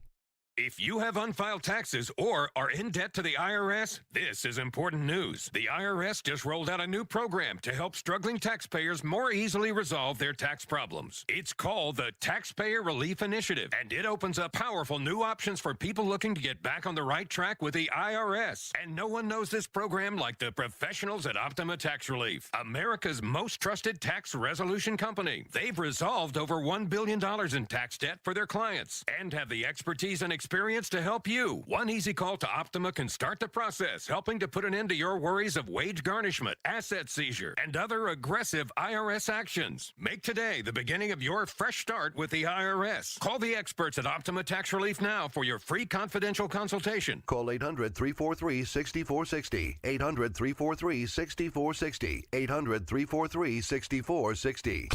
Optima Tax Relief. Some restrictions apply. For complete details, please visit OptimaTaxRelief.com. They're homegrown in Nashville, discussing the biggest topics in the SEC. The fans are going to want the rivalries to stick around. They've lost to Alabama every year. The NFL. What if all the top 3 quarterbacks went 1, 2, 3? You've got to draft your guy at 2. And anything in between. From thinking we know everything to then forgetting about everything we thought we knew the day before. They're Jonathan Hutton and Chad Withrow on Outkick's Hot Mic. Out of the gates, ready to go. Weekdays from 2 to 5 on 94.9 The Fan and The Fan app.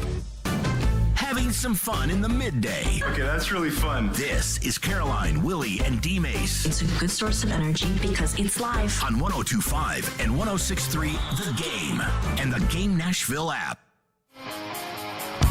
Caroline, Willy, D-Mase. It's a tough day, but let's wrap it up with your phone calls. Your thoughts on the Titans' loss in London. 24-16 loss at the hands of the Baltimore Ravens. TC is on the line with a thought on Willis and Will Levis. What's up, TC? Hey, how y'all doing, guys? Good. All right, I just got a question. At one point, and I know y'all talked about this, and I know y'all hate talking about the draft in October, but at some point, if we still had stuck at 2 wins in the next couple of games, at some point we started looking to the draft. So my question is, will we think about that T word and try to get in that Caleb Williams sweepstakes, hoping that some of these other sorrier teams lose a little bit more and we stuck at 2, where we have a chance to get Caleb Williams. And then that way we'll have trading access with Will Levis and some of the other players, because he's that star power that I think the Titans really need. Now, again, I know the offensive line sucks, but, it'd be great to have him. So I just want to get your thoughts on that, and I'll hang up and listen. Yeah, thanks for your call, TC. And look, I hate talking about the draft in October because I don't want this team to be so bad that we're talking about the draft in October. But to his point, if you're lingering around the 2 to 3 win mark a few more weeks into the season, at some point you do have to pivot. And at some point you have to say, you know what, we're just going for the better draft pick at this point. If you have the number 1 pick in the draft, I would look at packaging that and trading it away for more picks, because you, in theory, have your franchise quarterback on the roster. And you have a lot more needs on this team than starting quarterback. Like you mentioned, the offensive line, you need more pass catchers, DBs. I mean, you have a lot of needs on this team. So I would not draft a quarterback for the 3rd year in a row. But man, it would be tempting. In this draft class, it very much so would be tempting. Unless you think Caleb Williams is going to help your team right now, trade Will Levis, I don't know. But I would say look at packaging that pick and trading back. This is where you have to have great scouts and great evaluation. This is all hypothetical, but any scenario where you are actually that high in the picking that you would have access to Caleb Williams or even Drake May, who is supposed to be really good. And then there's other guys. Penix every week continues to do great. There's probably going to be another 1 or 2 that rise up the charts, just like every year. Yeah. You have to say, okay, how do these guys compare to what we have? But you will also, by that time, maybe have a chance to see what you have a little bit more and actually have more evidence in your theory of, okay, do we already have the next starting quarterback on our roster? When you throw out franchise quarterback, I don't think we have any idea whether Will Levis actually could get there or not. And so that's a great dilemma that you are in. I mean, not great because that means you're losing. Pretty bad dilemma. But it is a dilemma that you have to have some serious conversations. Are we better off trying to get more picks to address the rest of the roster and give Levis/Willis a chance? Or are these guys clearly better? I heard this a lot before the draft last year, that Caleb Williams would have been the first quarterback picked last year, therefore the first pick in the draft, over any of the quarterbacks that got drafted very high last year. I heard that, right? I don't know if that will still be the case, Yeah. But we heard that. Mm-hmm. Like one texter I don't know says, if it was unanimous, but some people thought that. Oh, absolutely. Yeah. And one texter says you don't trade away and skip over a first overall quarterback pick because you have Levis. Then why did you draft Will Levis? Well, you could say the same thing about Fields. Fields right now is really flailing, right? He's struggling. He is. They have got to be sitting there going, man, should we have just taken the first pick? Mm-hmm. And who knows? I mean, there's no easy answer here. But Fields is in trouble right now. That we're not sure what direction that's going. And they traded up to get Fields before that. But then they got the first pick and they decided to trade it to Carolina. Mm-hmm. But there's a lot of teams. Take the Patriots. The Patriots are even further down the road than the Titans are. 1-5. They are going nowhere. They stink. They drafted Mac Jones. What if they get into that? Are they drafting him or are they sticking with Mac Jones? I think we know our answer, right? As of today, they would replace Mac Jones. And there's no guarantee that the first overall quarterback is going to be, 1, a franchise quarterback, and 2, the best quarterback in that draft class. History would tell us the first overall pick probably busts more than he booms. Exactly. That's the same odds of Levis, the second round. We the last couple of years, we listed all of the second-round quarterbacks, right? And there's a wide range. And most of the time, you're like, oh, I remember that guy. He never played, right? There's plenty of those guys Mitch in the Trubisky. Second round. Yeah. No, I'm talking about second-round picks. Second round. Remember we did that exercise? We looked them all up, and there was Geno Smith, and there was Drew Brees, right? Yep. There's all the spectrum. Jalen Hurts is there. was Jalen a second-round Hurts. pick? Yeah, there's all of those different ways it can go, and that's where you have to really believe in your scouting and your belief in where this guy projects in the next couple of years. Mm-hmm. But that is an argument to just kind of throw him out there at some point this year if you're in that position and see what they could do, see where they are. What you got? You're going to need get to a figure little it more out at some information. point. Right. Yeah. Tony is on the line with a thought on the Tennessee Titans. What's up, Tony? Good evening, everybody. And before I get to my Titan point real quick, Willie, you're the commissioner on the underdog pick, that segment on Thursdays. Indeed. You've got a female picker that I think she's on this show right now that tries to sabotage the theme song each Thursday. See if y'all can't get that theme song to play a little bit longer. Caroline's theme song? It does that. I do love the theme song. Yeah. Let's get to your Titans thought.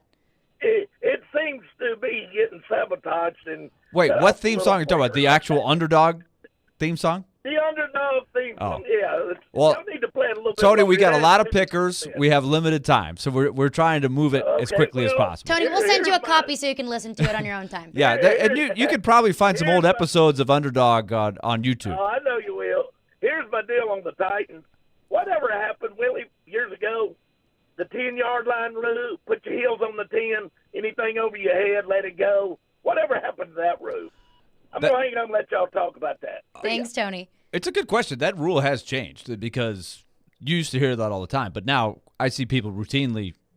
It's like the 5 is that yard line, the 5 or the 6, and not the 10, right? I see a lot of people catching the ball on the 5 or the 6. Oh yeah, fair catching. Mm-hmm. Oh yeah. So somewhere along the line, some genius said the book has changed.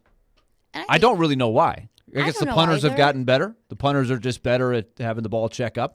More analytics might tell you to do one thing or another, but as far as the Kyle Phillips conversation stands, no matter where you are, if you got 2 seconds on the clock. That was the issue with that. Yeah. It wasn't where he got, like, No. I see people catch it on the 5 a lot, but that was one where the clock's not your friend. There's no point. No point. There is no point whatsoever. Let's get one quick thought in here from John.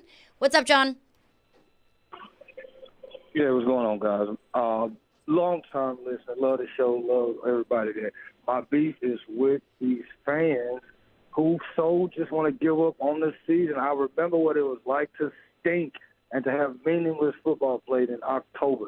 And everybody wants to get there so fast now to draft Caleb Williams, who's no guarantee to get to your draft pick, or Drake May, who's no guarantee to get to your draft pick. Oh, and by the way, if you're drafting that high, it probably means you fired the coach. You've lost a lot. Like, I remember Stinkland in football. Yeah, John. Yeah, all very fair points, and I am right there with you. It's be careful what you wish for. Yes. When you start throwing the T word out there. That we go through the draft, and we talk all year long. for this time, for the games that are played on Sunday. I don't want to hurry up and get them over with and lose them on purpose and be miserable in the time being just to go for the draft to be talking about another season. I don't want to do that in October. I want to enjoy the games. But unfortunately, what we've seen from the Titans and what we saw from them in London, it's not giving everyone a whole lot of hope. But that's going to do it for us today. We'll be back tomorrow at 11 a.m. Stillman and Company is up next. ElectronicExpress.com.